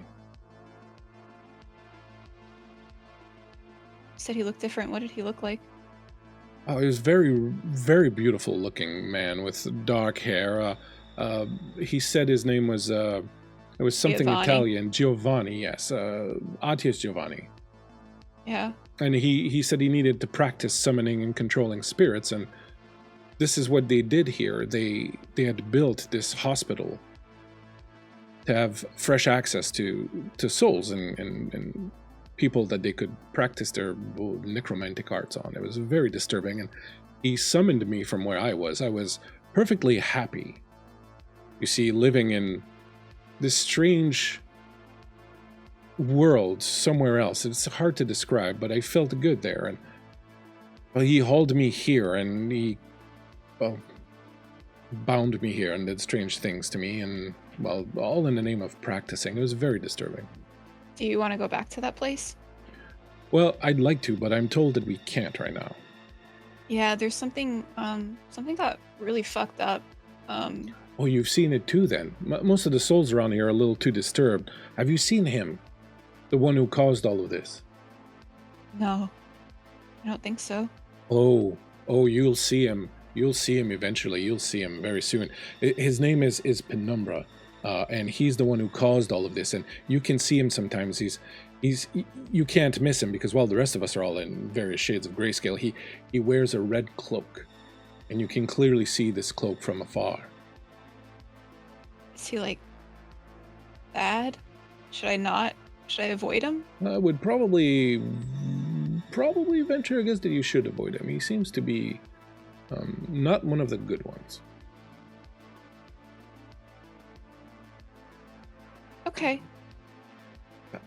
Here we are. Door number 7. Now, are you certain you want to go in there? Why? What's beyond the door? There's just a bad feeling about this place that I have. Very similar to when I approached H.H. Holmes' Manor of Death, his Hotel of Death, which I thought was just because it was a hotel where several people had been murdered, that it felt kind of off. Now I realize because there was a gosh darn vampire living in there. There's probably a vampire in here too. You should really just, follow those feelings that you have about avoiding places. How many from now on. vampires are there? I thought there was just Dracula and perhaps No. one or two others. I used to be one. You used to be a vampire, and now you are here. Oh. The wonders Yeah. never cease. Life comes at you fast. And goes away Death fast, comes at apparently. you fast. Yeah. All right. Well, I'll leave you to it. If there's anything else I can do, let me know. It's been a pleasure having an actual conversation for once. Yeah, it was really nice to meet you, Mr. Reed. Reed. Yes. Edwin Reed III. Mr. Edwin Reed III. I hope you have I hope you're able to write your book. I do hope so. It would be something. The first book written and published by a ghost. I think that would be a pretty good selling point. I imagine that everyone would love it. Everyone would buy it. I would There are a certainly lot of hope logistical things to consider, of course, but yeah. so. I'm kind of surprised there are no booksellers in the other realms. You'd think ghosts with so much time on their hands would have nothing to do but read and write. Well, wonders never cease. Your friends are looking at you a little funny, so I'll let you go. I think they're wondering why you're talking out loud to yourself. Okay. But it was quite a pleasure to meet you, Miss Cassie, and if you do come across Penumbra or see him, I would certainly suggest walking the other way. I don't think he's up to any good. Okay. She's gonna look at Teddy and Helena. There's a person that we should be avoiding. I don't know if you'll be able to see them or not. If you see someone dressed in all red. Okay. A red cloak, dear. A red cloak. Grayscale, but red cloak, yes. Grayscale, red cloak. Okay. Wow. Here we are. Do we knock? I have the code. Oh, yeah. I think Helena steps forward and puts that code in. You put it in, the door unlocks. You push the door open. As you do, you are first assaulted by the scent of incense, the scent of pot, the scent of slightly ripe, unwashed bodies, the scent of pizza, day-old Doritos, things of that nature. And you are transported back to when, before you were embraced, before you were turned, when you were just starting to get the groups of the little goth kids that would come and hang out at your shop and, stay after and kind of hang out with you, and started kind of forming your little group there. It's exactly the same thing. There's a whole bunch of kids lounging. Instead of being goths, they're all more kind of the punk persuasion or the street kid kind of persuasion. But there's a number of them spread around the area. They're listening to some punk music. When you come in, a few of them look up, but don't seem to be particularly perturbed. It's bringing back memories. It's like Flashback 101 here. Uh-huh. I think Helena kind of groans and rolls her eyes at the sight. I'm imagining there's a smell of patchouli permeating. Patchouli everywhere. Horrid. Helena's going to start looking for somebody who looks like they're in charge, while looking back at Cassie and saying, "Find Charlie and leave." You're used to these kinds of groups, and you pick out the kind of the alpha pretty quickly. There's like this tall, gangly kid. He's got a joint perched precariously on his lips, and he's the one who's putting on some music, and he's like selecting another. He's on his phone, and he's like scrolling through and trying to find another track. His phone is tied to the amplifier and the speaker system in the apartment. The place is well stocked with all sorts of, there's like a huge TV, bunch of kids are playing some PS5 kind of thing. Like, this is literally the same setup you had back in the day, except more punk, less goth. Got it. Cassie's gonna go and break off and try to look for Charlie. I think Teddy is going to follow Cassie and help her look, assuming that Helena can kind of handle her own, and we'll hear if she needs to come help anyways. Mm-hmm. Not a problem. Helena, you approached a tall kid who looks at you and goes, I don't believe I know you. I was told to look for Nadine. You want to hit? I'm good. All right. Aren't you a little old to be here? I mean, I don't Yeah. mind myself. I like a little MILF action once in a while, but I would have known that. Like, Helena was probably like 30 max. To this guy. To this guy, she's a fucking granny. Jesus. She kind of like rears back. I'm looking for Nadine. Oh, yeah, hold on. He turns the volume down a little bit. Empress, there's someone here to see you. Helena's very annoyed by this. This is like so cheesy compared to what her thing is, and her thing is way cooler and way more official and not like this at all. Not at all like this. No. One of the doors, one of the closed doors that's near, opens up.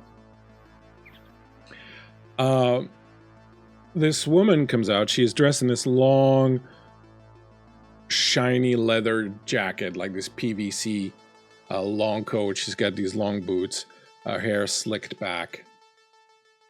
She kind of slinks into the room, and when she sees you, her eyes go wide.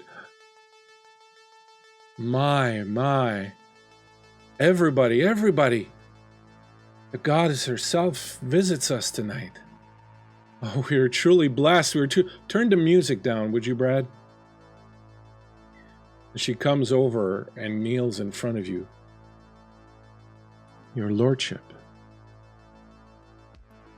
To get to kneel in the darkness of your shadow is the most exquisite gift the universe has ever given me. 2 questions. 1, do I recognize her as kindred?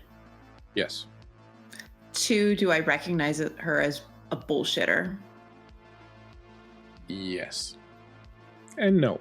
Like, there's a little bit of, like, she's really in awe of you, but, like, she's buttering it. So you're Nadine. Your humble servant. My humble servant. Yes, of course, you are the queen of Chicago. Everyone knows it. That's so interesting. Well, she's gonna look around and sort of look to see what the other kids' like reaction is. The music has stopped, and they're all kind of staring at you. Teddy and Cassie, you've been going around. You didn't see anyone who looks like Charlie. Now everyone's kind of turned their attention to what's going on in the middle of the room with this woman kneeling in front of Helena. Interesting. Well, then, if you are such my loyal subject, Mhm. servant, you would help me then, I wouldn't would. you? I'm looking for a boy. No. Is that all? There are plenty for you to choose from here. I wouldn't recommend Bradley. He's a little too... well, let's just say...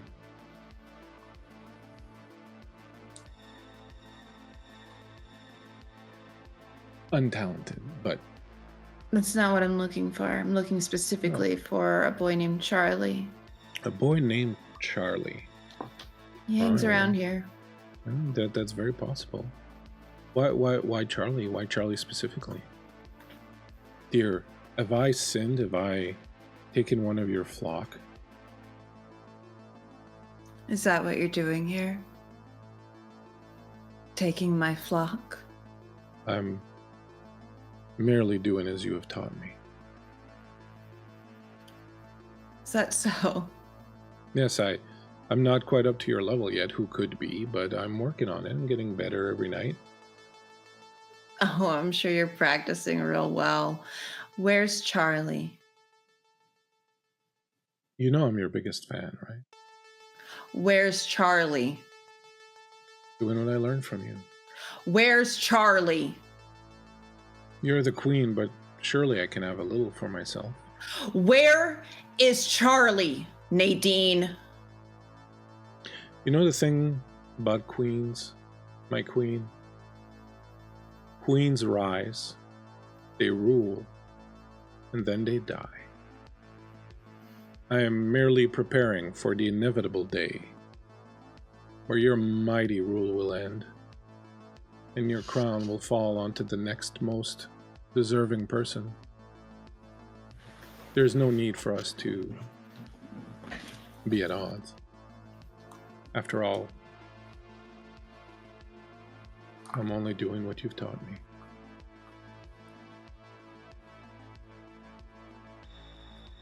Where is the boy? I'm here, you hear. And from one of the other rooms, you see a kid come out of the room. He looks very much like in the photo. He's got this oversized surplus army jacket on. His hair part on one side, and he's got the undercut and earrings, piercings, tattoos. He's got his hands in his pocket. He's looking down. Cassie, can you go ahead and give me a perception plus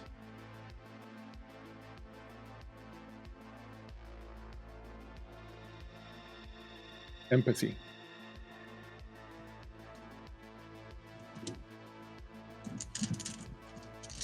What's my target? 6.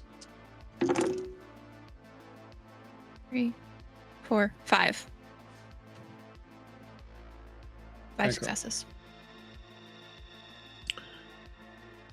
You're not 100% sure what it is, but the boy seems familiar to you. There's something about him, the way he looks, or something that is kind of striking a chord with you. Beyond the drawing that I got from Lucas. Yeah. Now that you're in his presence, you kind of see something that wasn't in that drawing. Cassie's gonna go up to him, like wordlessly, just stalk right up to him. He kind of takes a step back. She's just looking in his face, looking for whatever it is, whatever familiarity it is. There's Do I something know you? there. I don't think so. Back off, you're fucking giving me the heebie-jeebies. Lucas has been looking for you. Yeah, so? You should tell him that you're okay. You tell him I'm fine. You need to tell him that you're okay. You tell him I'm okay. You need to.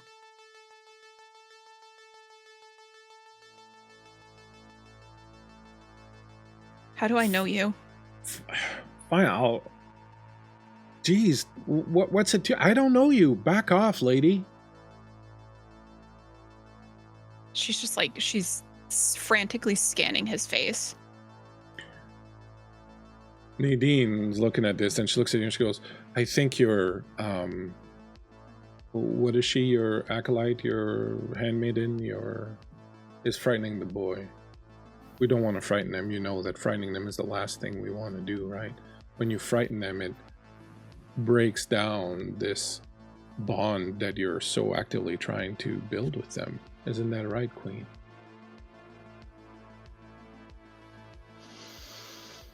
I think Helena's very quiet.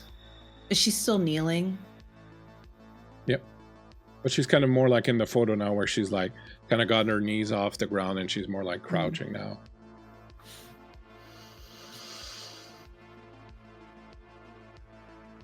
Were you one of my followers, Nadine? Oh no, we've never met or been in the same room, really. I've watched you from afar. I can tell. And she kneels down or crouches down so she's face to face with her. Mm-hmm. Because fear is something that I do not condone. You'd understand that, right? Fearing death, fearing pain, fearing...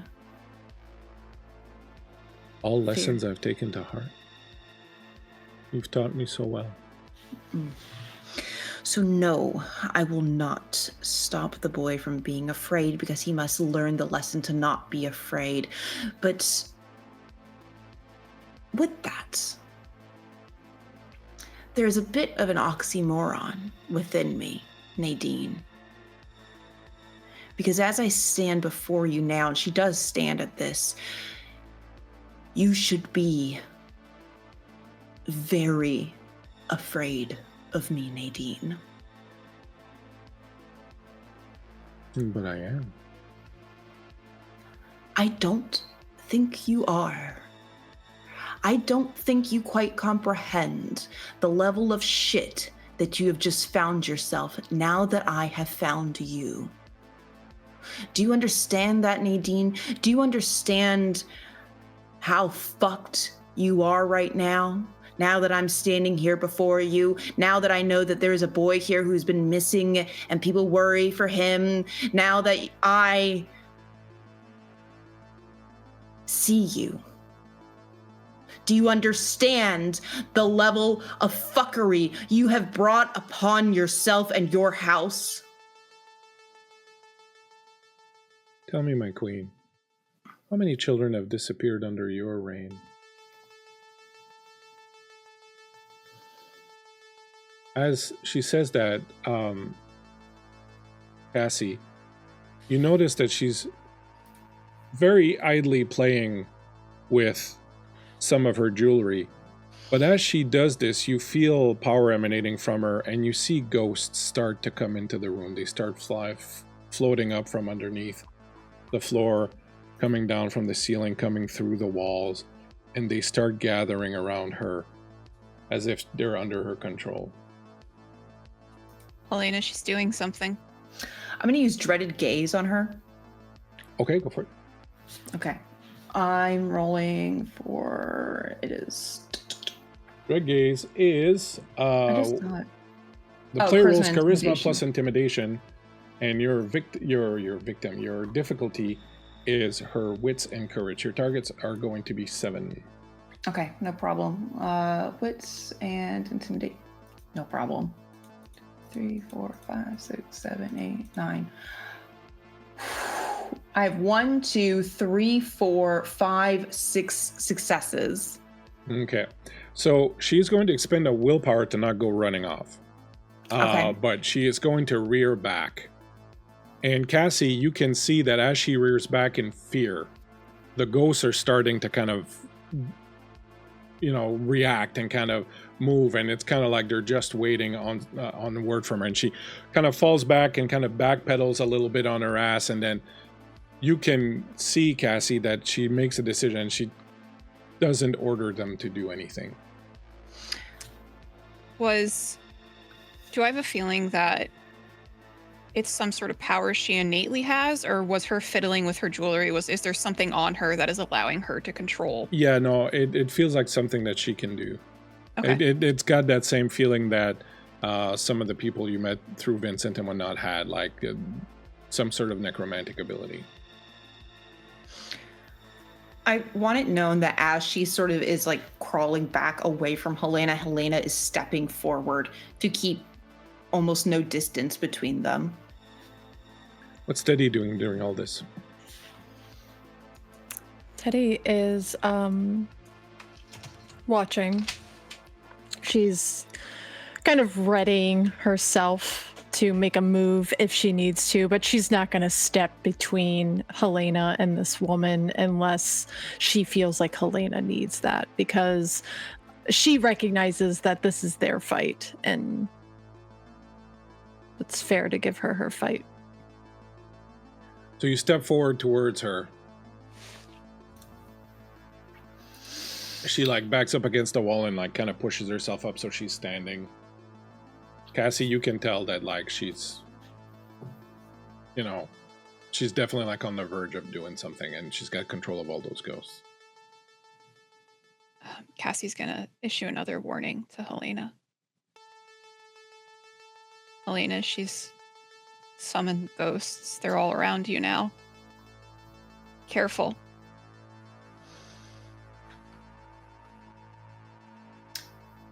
There are a lot of ghosts in this city, Queen. And a large number of them hate you. There are a few young ones in particular that feel they were sacrificed in a way that was unbefitting the trust and love they had put in their queen. They told me all about it. Oh, say it then. Say it out loud, Nadine. What did I do to them, Nadine? You betrayed them. You betrayed their trust. I locked them in an apartment with my sire. I held the door closed as I listened to them find themselves mauled to death by Bahari. What kind of a queen does that to her subject? That's the thing, Nadine. I'm not a queen. I'm not an empress. I'm fucking God, you stupid bitch! And I'm going to use Tongue of the Asp on her. Okie dokie. Okay. What am I rolling? I don't see what I'm supposed to roll, Bleak. You don't see what you're supposed to roll. Tongue of the Ass is probably a dexterity attack, so yeah, so it'll be your dexterity plus your brawl. Okay. While this is going on, can I use, I think it's Strange Ether, to make the lights start to flicker? I'm trying to get all of like the humans and I'm trying to get all the kids out of here. Trying to scare them to get them out of here. No problem. So if it costs Pathos, spend it. What's my target? Your target is going to be difficulty 6. Okay, so I have 1, 2, 3 successes, no ones, but one of the successes is a crit. Okay. Do you have a specialty in your brawl? No. Okay. So she's going to attempt to dodge.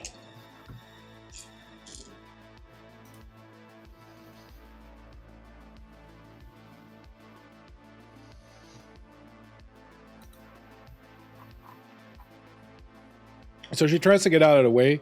She kind of partially does. Your tongue lashes out and cuts her across the neck, and you see blood sort of shoot out. The humans see this, see the tongue shooting out, start panicking. The kids are all kind of getting up and kind of trying to get out of there. Cassie, you see, again, she kind of backs up, and you see that the ghosts start to move, and she holds them back still. And she just kind of backpedals away as you've done 2 aggravated wound to her. The blood drips down her front. And she kind of backs away from you and she goes, "You want the boy? Take him. He's nothing to me." Oh, good. Oh, I'm so glad that you said that, Nadine. Thank you so much for your permission, Nadine. Helena's still pacing towards her. Am I able to reach out and take her by the throat? Yep, you can. She's not going to fight.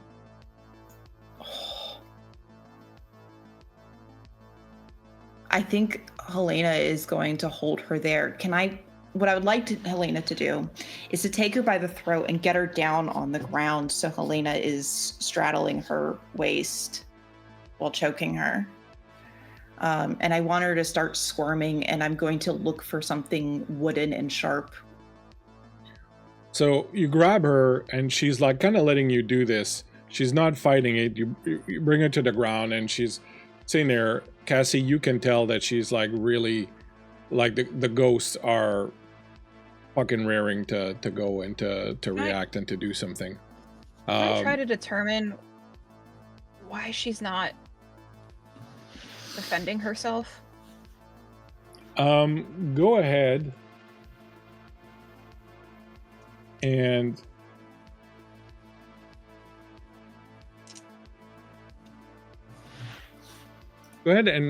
use your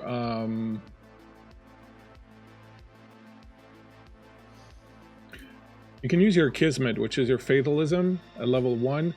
It's the art of fatalism's early sources perceive other beings' place in fate's design or connection to death. Kismet is the art of reading death marks, the signs that pretend a mortal or character's imminent demise or reflect the matter of. It'll basically like kind of allow you to get an idea of where all this is fitting into the grand design of things. Okay, so that's fatalism and perception.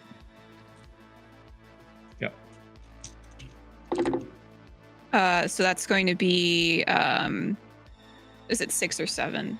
Am I looking for? What am I looking for? You're looking for 6s. Okay, so it's going to be 3 successes. You see ahead. You see her manner of death. And you see that it's at the hands of Helena. And you see that this is by design.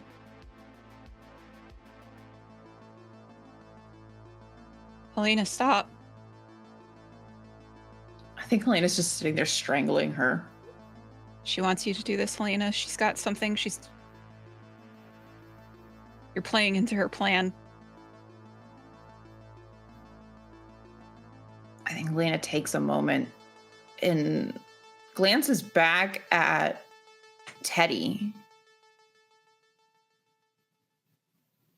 And I think you see this like very feral side of Helena who wants blood.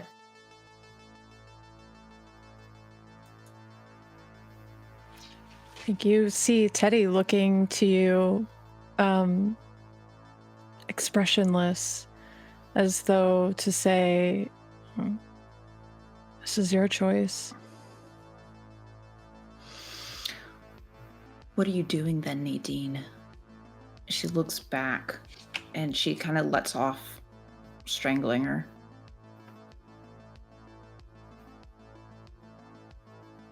You're wrong about something. You are a queen. You are an empress. But you are not a god. There is one who is. And his presence is here. And he sees you. And he sees me. And he has design. And you will find out in time what they are. You reached out into the darkness. You tried to claim it as your own. You drew his attention.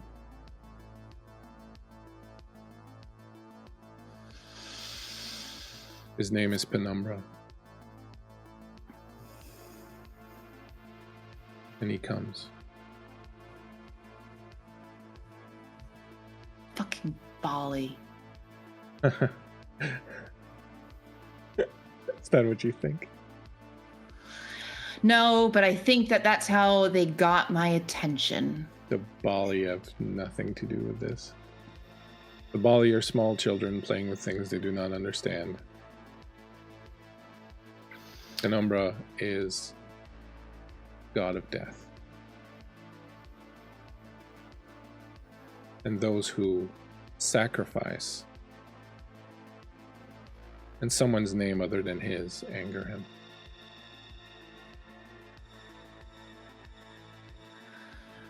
I think Helena then will lean down with her hands on either side of Nadine's head, almost like a lover. If I see you fucking around Chicago, I'll wait on killing you. But I will make your life a living fucking hell. And trust me when I say I have the ability to do that at a bureaucratic level. She leans forward quickly and licks your lips. And pulls back and goes, "As you wish, Empress." Leave the kids alone. And she's going to stand up and kind of give her a kick to the gut. She doubles over and then starts to laugh. Queens rise, rule, and die. Yeah, I'm not dead yet, bitch.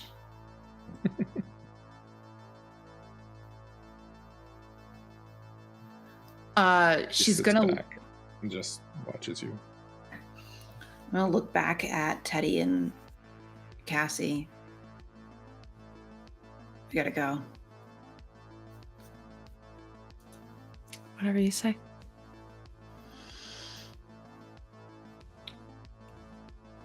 I think Helena will look back once more at Nadine.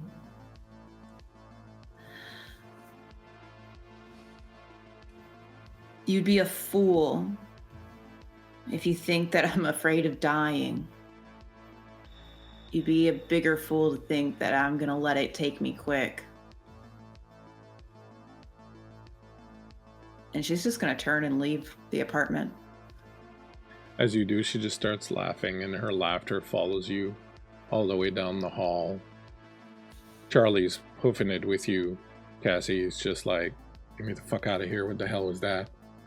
What the fuck? He seems to be really traumatized by this, as if this awoke something in him that was already there. You can sense like some trauma that's just like kind of been pulled to the fore by everything he's just witnessed. I think once they're like out of the building, Cassie's gonna pull him to the side. He's like hyperventilating, on the verge Hey. of panic. It's all right, man. Ugh. You gotta breathe. In and out. Ugh. You're all right. Everything's fine. God damn it. Why? She's gonna try to put a hand on his shoulder. He kind of jerks away a bit at first.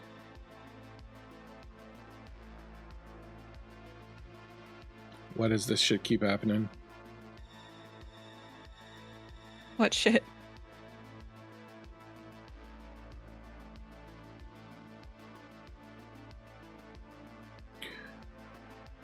Why are there goddamn monsters? And why are they after me and my family? Your family?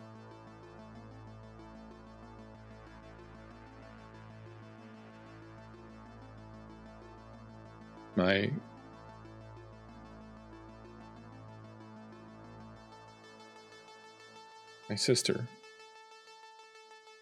was killed. Something that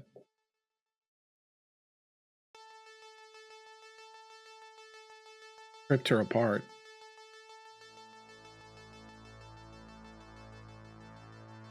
Savaged them completely. We couldn't even see the body. Does he look like Francis? It looks like Elliot. Elliot.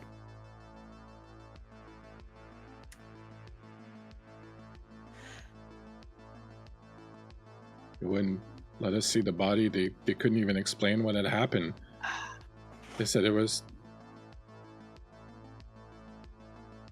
They'd never seen anything like it.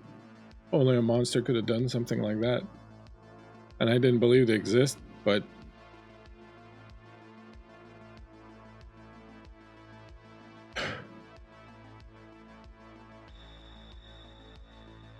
Why are they... Why do they exist? Why can't we just... fucking... be left alone? He leans into you. Cassie's gonna... She's gonna wrap her arms around him, and it feels like the goodbye she never got with Elliot.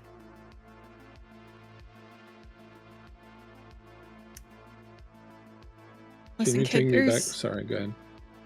there's monsters all around. Humans, vampires, werewolves. Yeah, I know Lucas is one too. That's why I didn't want to hang around him anymore. I saw him. And saw him change. They're not all bad though. Just like people, there's good and there's bad. Don't understand. I do. I really do. I saw him change. He said that humans forget when they see them change. Why did I not forget? Why do I remember? What's wrong with me? Nothing. There's nothing wrong with you. Sometimes we just see the world differently from other people, and that's okay. There's nothing wrong with you.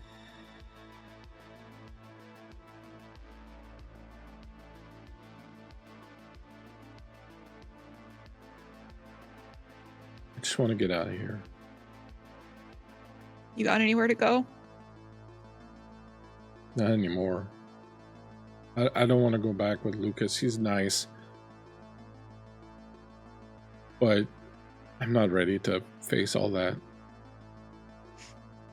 Well, I got an apartment that suddenly had a pretty rapid vacancy, so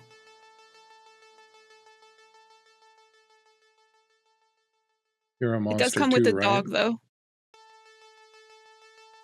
I was. I don't know if I am anymore.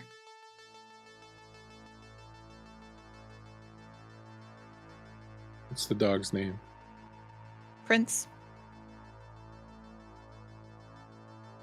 He's a really good boy.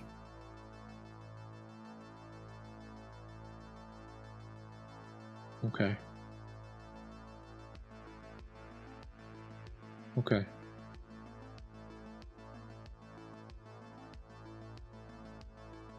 Come on. He gets up. As he does, you see the pin that was on your chest starts to crumble and falls into dust to the ground. Are you leaving? I think I have to.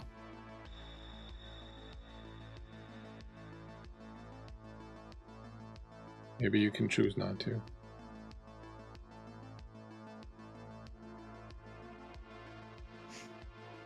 If I have that choice, I'll make it.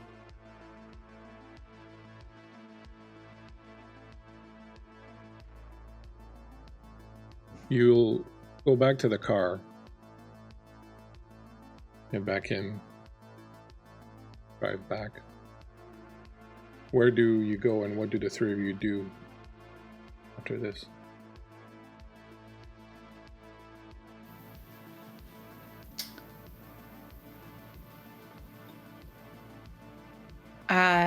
Helena's gonna look to both of them from the driver's seat. Where do we go now?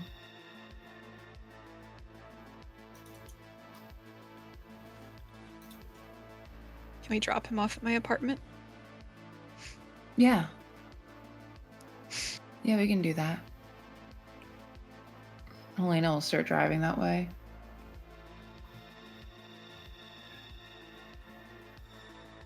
You'll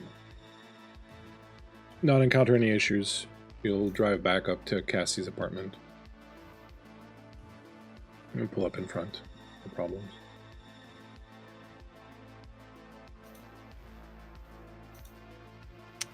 Cassie's gonna tell him the apartment number and the code to get in. You're not coming? I'll be up.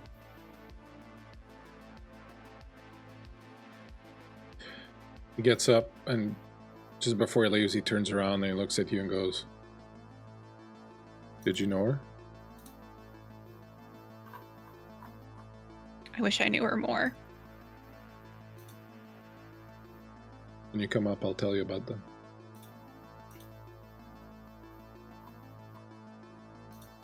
He goes upstairs.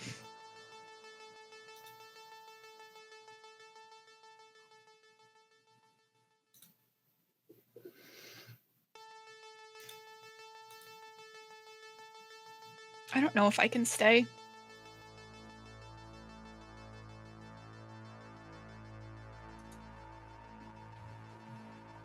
Where will you go? I don't know.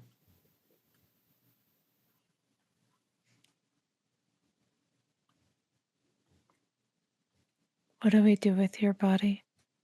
What would you want? There should be a nice plot in a graveyard next to my mom. You could bury me with her. Yeah, I'll do that for you. I'd do anything for you, Cass.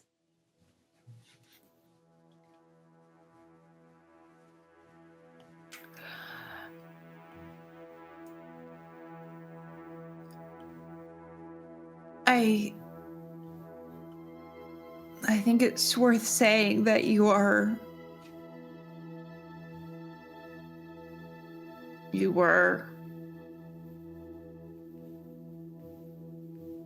one of the weirdest people I've ever known. Yeah. I know some pretty weird people.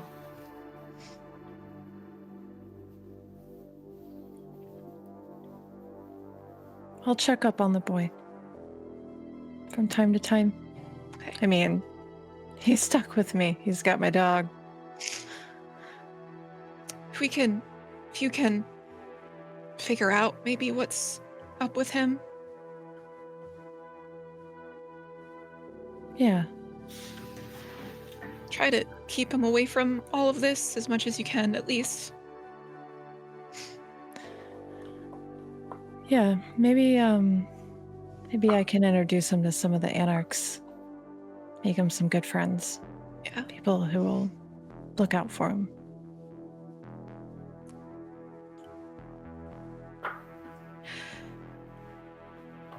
You know, I'd do it all over again. All of it.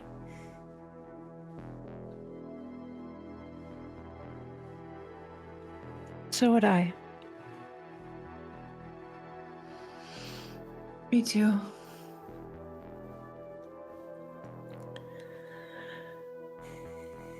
Gonna miss you so much, Cass. I think Cassie's going to grab both Helena and Teddy by the hand and kind of press them to her chest. I loved you both, and you both loved me. Everything else is just dust in the wind.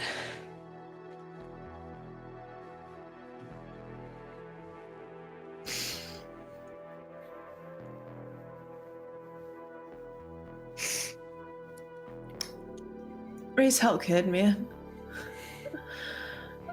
Raise so much fucking hell on the other side and make it a party for when we get there.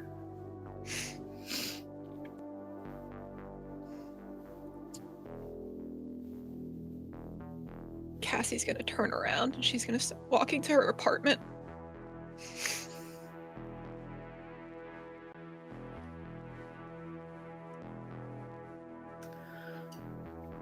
Helena just watches her there, and takes Teddy by the hand and holds it.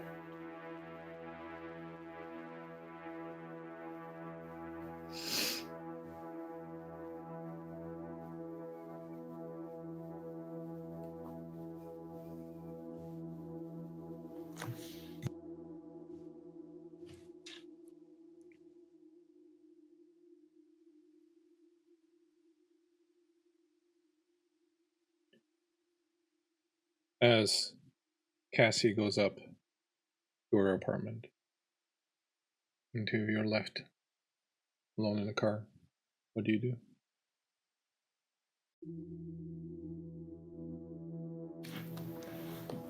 I think Helena breaks for a moment and just sits there and sobs. I think Teddy takes Helena in her arms and just quietly holds her.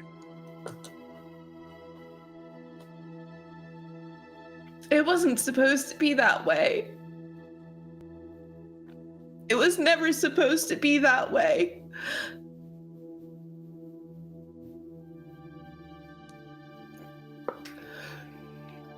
I know.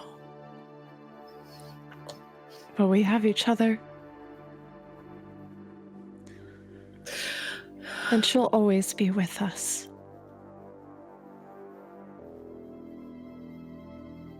Yeah. We'll see her again someday.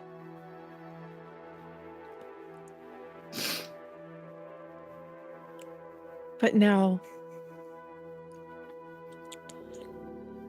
I think we gotta pay some people back. Yeah.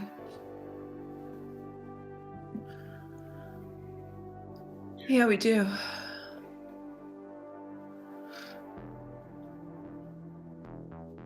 Helena, your phone rings.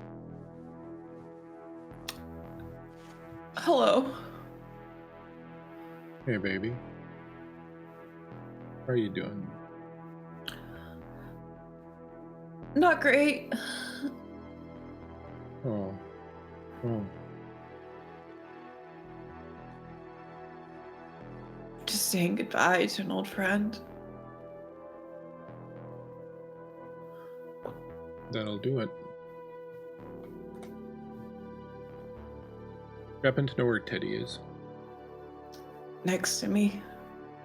Oh. Fantastic. Meet me at your store. Yeah, okay. I have something for her. All right. I'll see you soon. Yeah, babe. Love you. I love you too.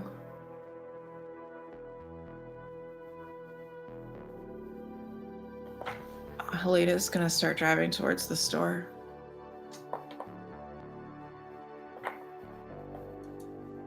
You pull up in front of the store. You can see Hayden inside. You don't see Lee or Cassie's body.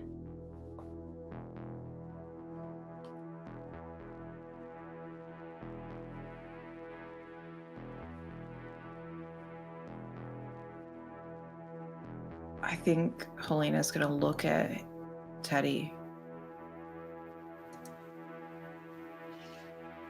Does anybody else know where you are?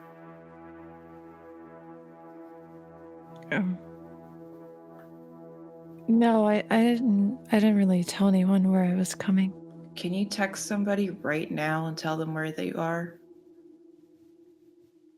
Yeah, of course. And she's gonna pull out her phone and she's gonna text I think she's gonna text Deacon. Okay. I think she's gonna shoot him a text that just says lists the address and says something might be going on, just a heads up. You get back up.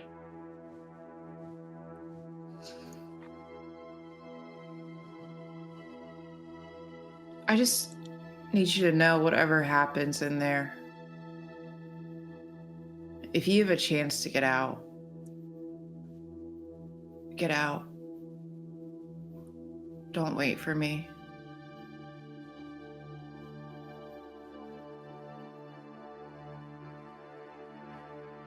What the fuck's going on, Helena? I don't know.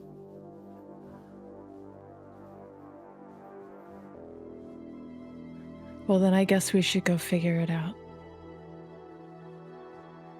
I think she's gonna kiss you on the forehead. And get out of the car.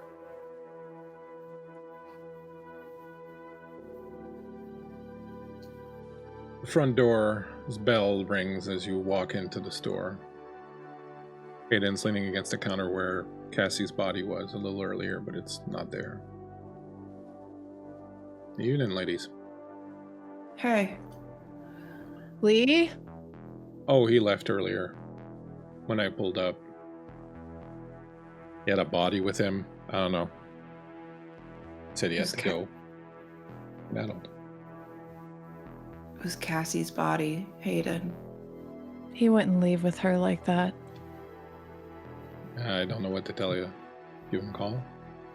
How about the truth? I am Lee telling would you the know truth. better. He saw me coming. He picked up the body. He left. I assumed he was going to meet me. But that's immaterial. I'm very glad you're here, Teddy. Has Helena informed you that I've been made sheriff of this town? I think she's listening to him, but she's moving through the room and looking. There's no sign of any sort of, fracas or anything. I think she's gonna start moving to the back room, and as she opens the door, she just kind of in passing over her shoulder. Oh wow, congratulations on your promotion. You know that part of my job as sheriff is to hunt down people who have, amongst other things, committed diablerie. I would need you to answer a few questions for me, Teddy, specifically about the diablerie of someone named Carter, which doesn't really matter because he was Sabbat, but diablerie is diablerie. But there's also the matter of the murder and diablerie of Bahari, a Sedite elder, and of Charlotte Rojas, the Tremere regent. There are also wild accusations of creation of childer without proper permission from the prince. It's quite a litany of sins you've got there. Hayden, you said. I think she stops just through the threshold of the door and turns slowly back around. You can run, but with a litany of sins like that on your name, if you run from me, they're just going to send archons. Hayden, you said you help her. What did you do with them? Where's Lee? Where's Cassie? I didn't do anything with either of them. Lee left. I have no quarrels with Lee. As far as I know, he hasn't diablerized anyone. He hasn't created child without permission. He hasn't broken the Masquerade. I mean, She steps regent, closer to him. the Tremere regent. I'm offended as a Tremere. I'm offended. Sniffs the air around him, looking for a sign of Lee on him. None whatsoever.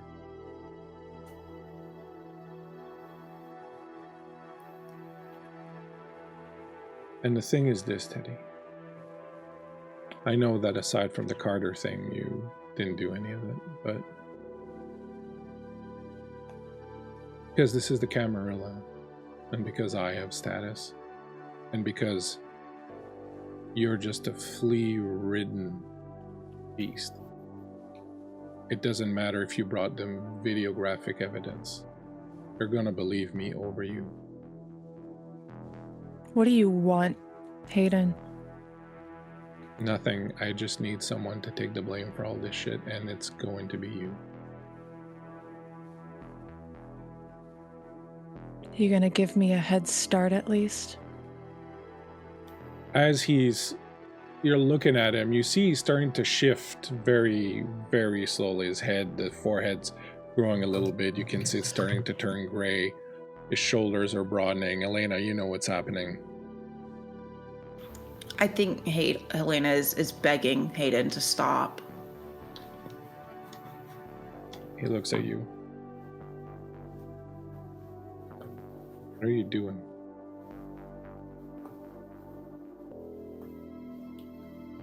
You said you'd help her. Yeah, but we don't need to anymore. I said I would help her when I needed something from her, something that she didn't seem willing to do and that she didn't do. So at this point, what I need is someone to shoulder some of these burdens. And, well, she's the perfect candidate. find somebody else. Find Santiago. Blame Santiago. You don't have to blame Teddy. Santiago. Honey, what do you care? We agreed that this is what friends were for. No, you told me to make amends with my friends. That's not what we said. Yeah, so that when we needed them, they'd be here, and now we need this one. That's not what you meant. That's not when I need them, as in when I need them to come over and brush my hair because I'm upset at you. Like, not to fucking make them take the fall. Someone's gonna have to. It's not gonna be Teddy. Sometimes you really confuse me, Helena.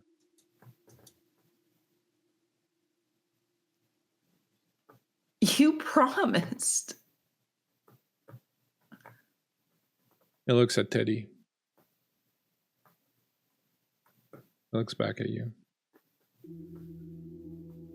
Are you asking me not to do this? Yeah. It looks back at you, Teddy. Well, you're one lucky gal. You're lucky that I can't say no to my princess here.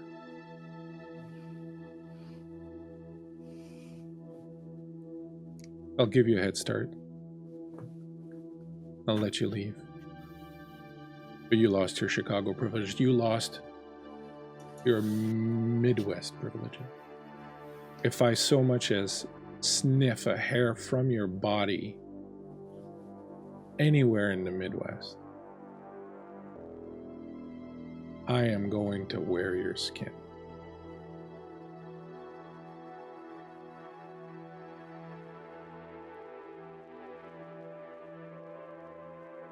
You have until tomorrow night.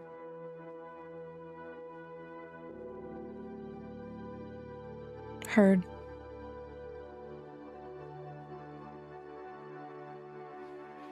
Her eyes shift over to Helena. Helena's just looking at you just past Hayden. I'll send you a postcard. And she is gonna shift into the coyote and bolt out the front door. Hayden looks at you. Well, that went well. Why did you do that? Someone has to pay. And it's not going to be me, and I'd much rather it not be you either. Come, I want to show you something. She follows him. He takes you downstairs. The thing about diablerie is that it's a sin. It's the most heinous crime a kindred can commit, and no one should do it. It leaves these horrible stains on your souls that make it easy for other people, like the sheriff or an archon, to figure out what you've done and to punish you for it. You should never do it. Unless he opens the door to the room where Sasha was being held and you see the body of Charlotte Rojas staked. Unless you know someone who knows a way to hide those stains.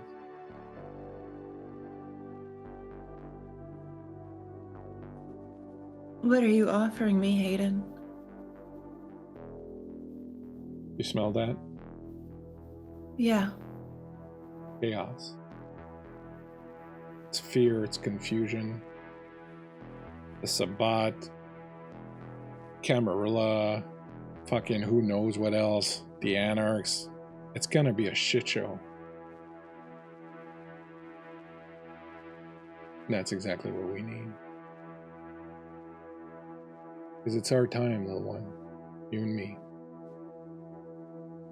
I have status, prestige, or reputation, and other gifts. You have a very solid control over vast tracts of human interest. Neither of us could ever be prince. But we can certainly decide who is going to be. And we can make this town our town.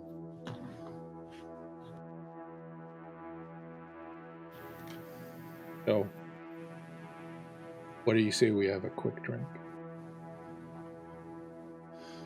And then go upstairs and fuck. And tomorrow, we'll get to work.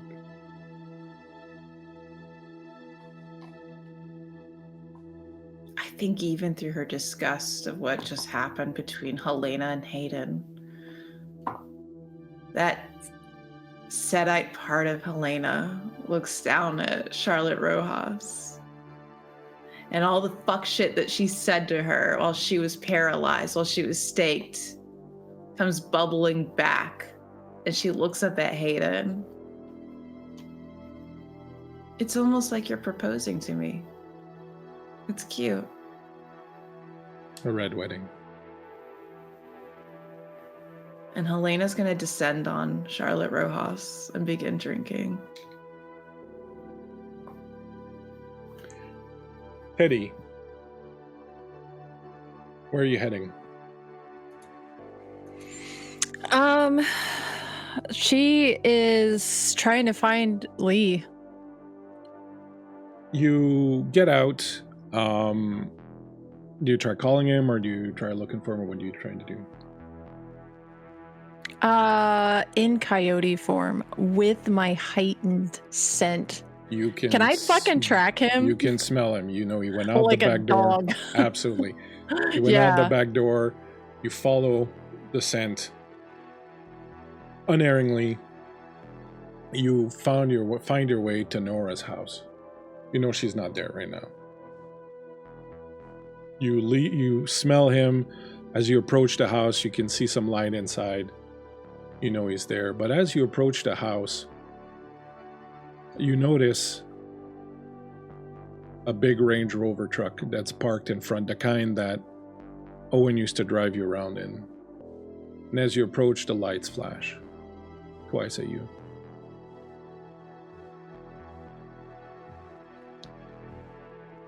She stops and looks to the vehicle. You hear the sound of a window rolling down in the back. She shifts into her human form.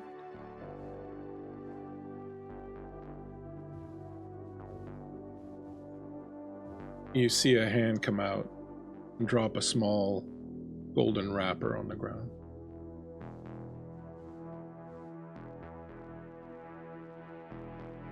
The fuck do you want?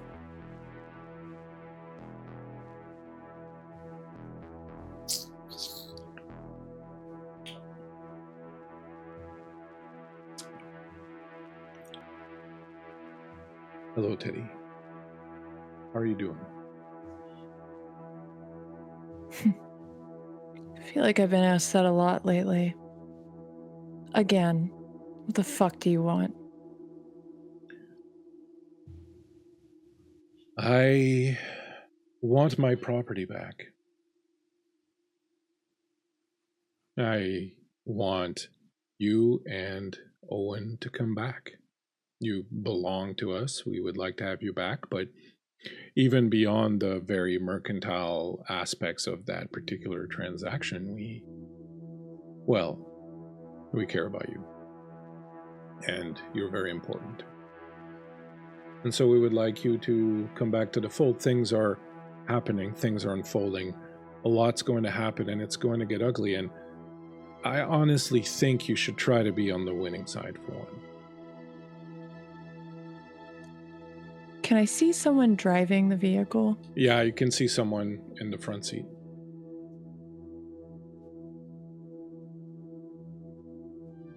Maybe we should talk. Where's Owen? Spent a lot of money, time, and effort training him. If he's alive, if he's otherwise, it could prove very useful. And we would love to have you back. She starts walking towards the vehicle. I could tell you where we could go get him. That would be splendid. You know, Teddy, I can't quite explain to you why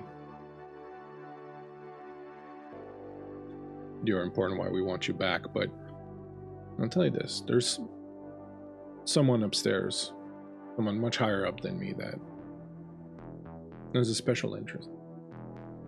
I'm a man who does his job to the best of his ability, so when I'm told, bring back Teddy,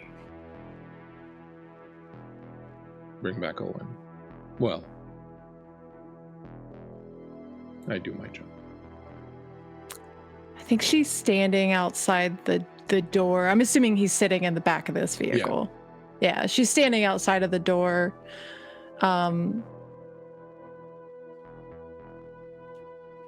gonna let me in? No, absolutely. He unlocks the door and shifts over to the other side. She's like a rocket shooting into that truck. Her claws were growing as she was walking towards it. And she is reaching for his neck to rip out his throat. Someone looking from the outside would see the truck rocking back and forth, would hear muffled screams, would see, well, not much because the windows are tainted.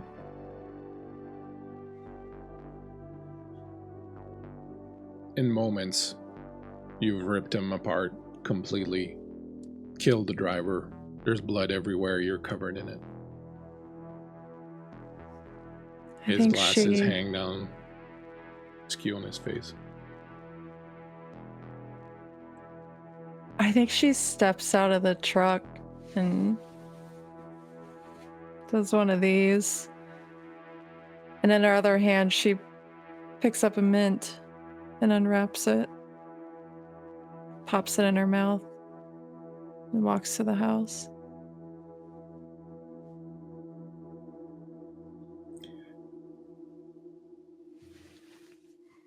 Throughout the city that night, a few things are happening. Cassie is sitting at a kitchen table with April and Elliot and the professor. The professor's recounting something or other about some obscure fact of history, and April is getting up to make some tea, and Elliot is smiling as they watch on their brother, who's sitting on the couch, Prince in his lap. When Cassie looks out the window, she sees the maelstrom. Still active, still flaring up and down, still ripping the sky apart. And for just a moment, she imagines that she sees a flicker of red at the heart of the maelstrom. But then the professor finally says something funny and everybody laughs, and Cassie's brought back to the moment with her family. Prince's ears perk up, he looks up. And then, seeing that there's no problems, he puts his head back down in Charlie's lap.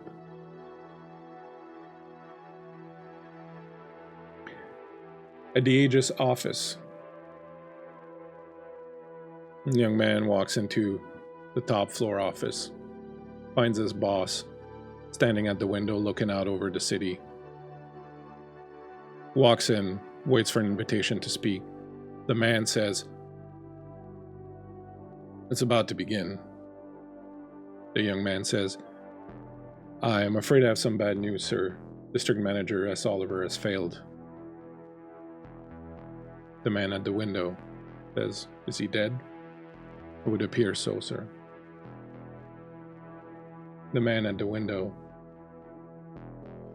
with just the slightest trace of a Japanese accent, says, "Let's try again.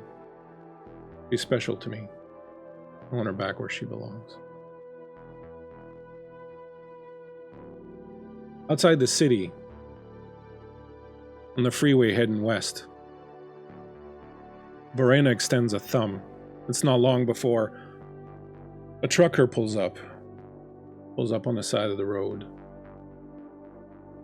She opens the door, looks in. The man says, "Hey there, good looking. Where y'all heading?" "I'm going to San Francisco." "Oh well, I'm not going all the way out. I'm going to Pomona, but I'll get you bit of the ways." She's like, "That's fine." And she hops into the cab. And the trucker says, "So why San Francisco, business or pleasure?"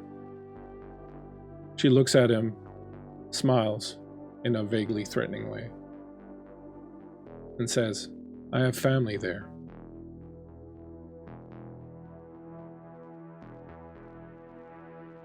And outside the chantry, where Hayden and now Helena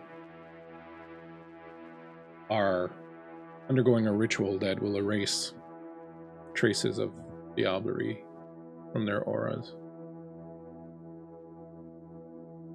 A massive shadow shuffles for a moment in an alley outside. The shadow is so big you'd believe the building itself had moved, but no.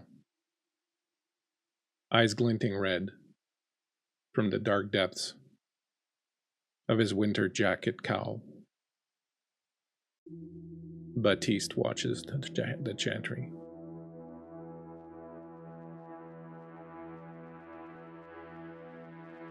And with that, my friends, we end the chronicle of the True Cross, the story of lights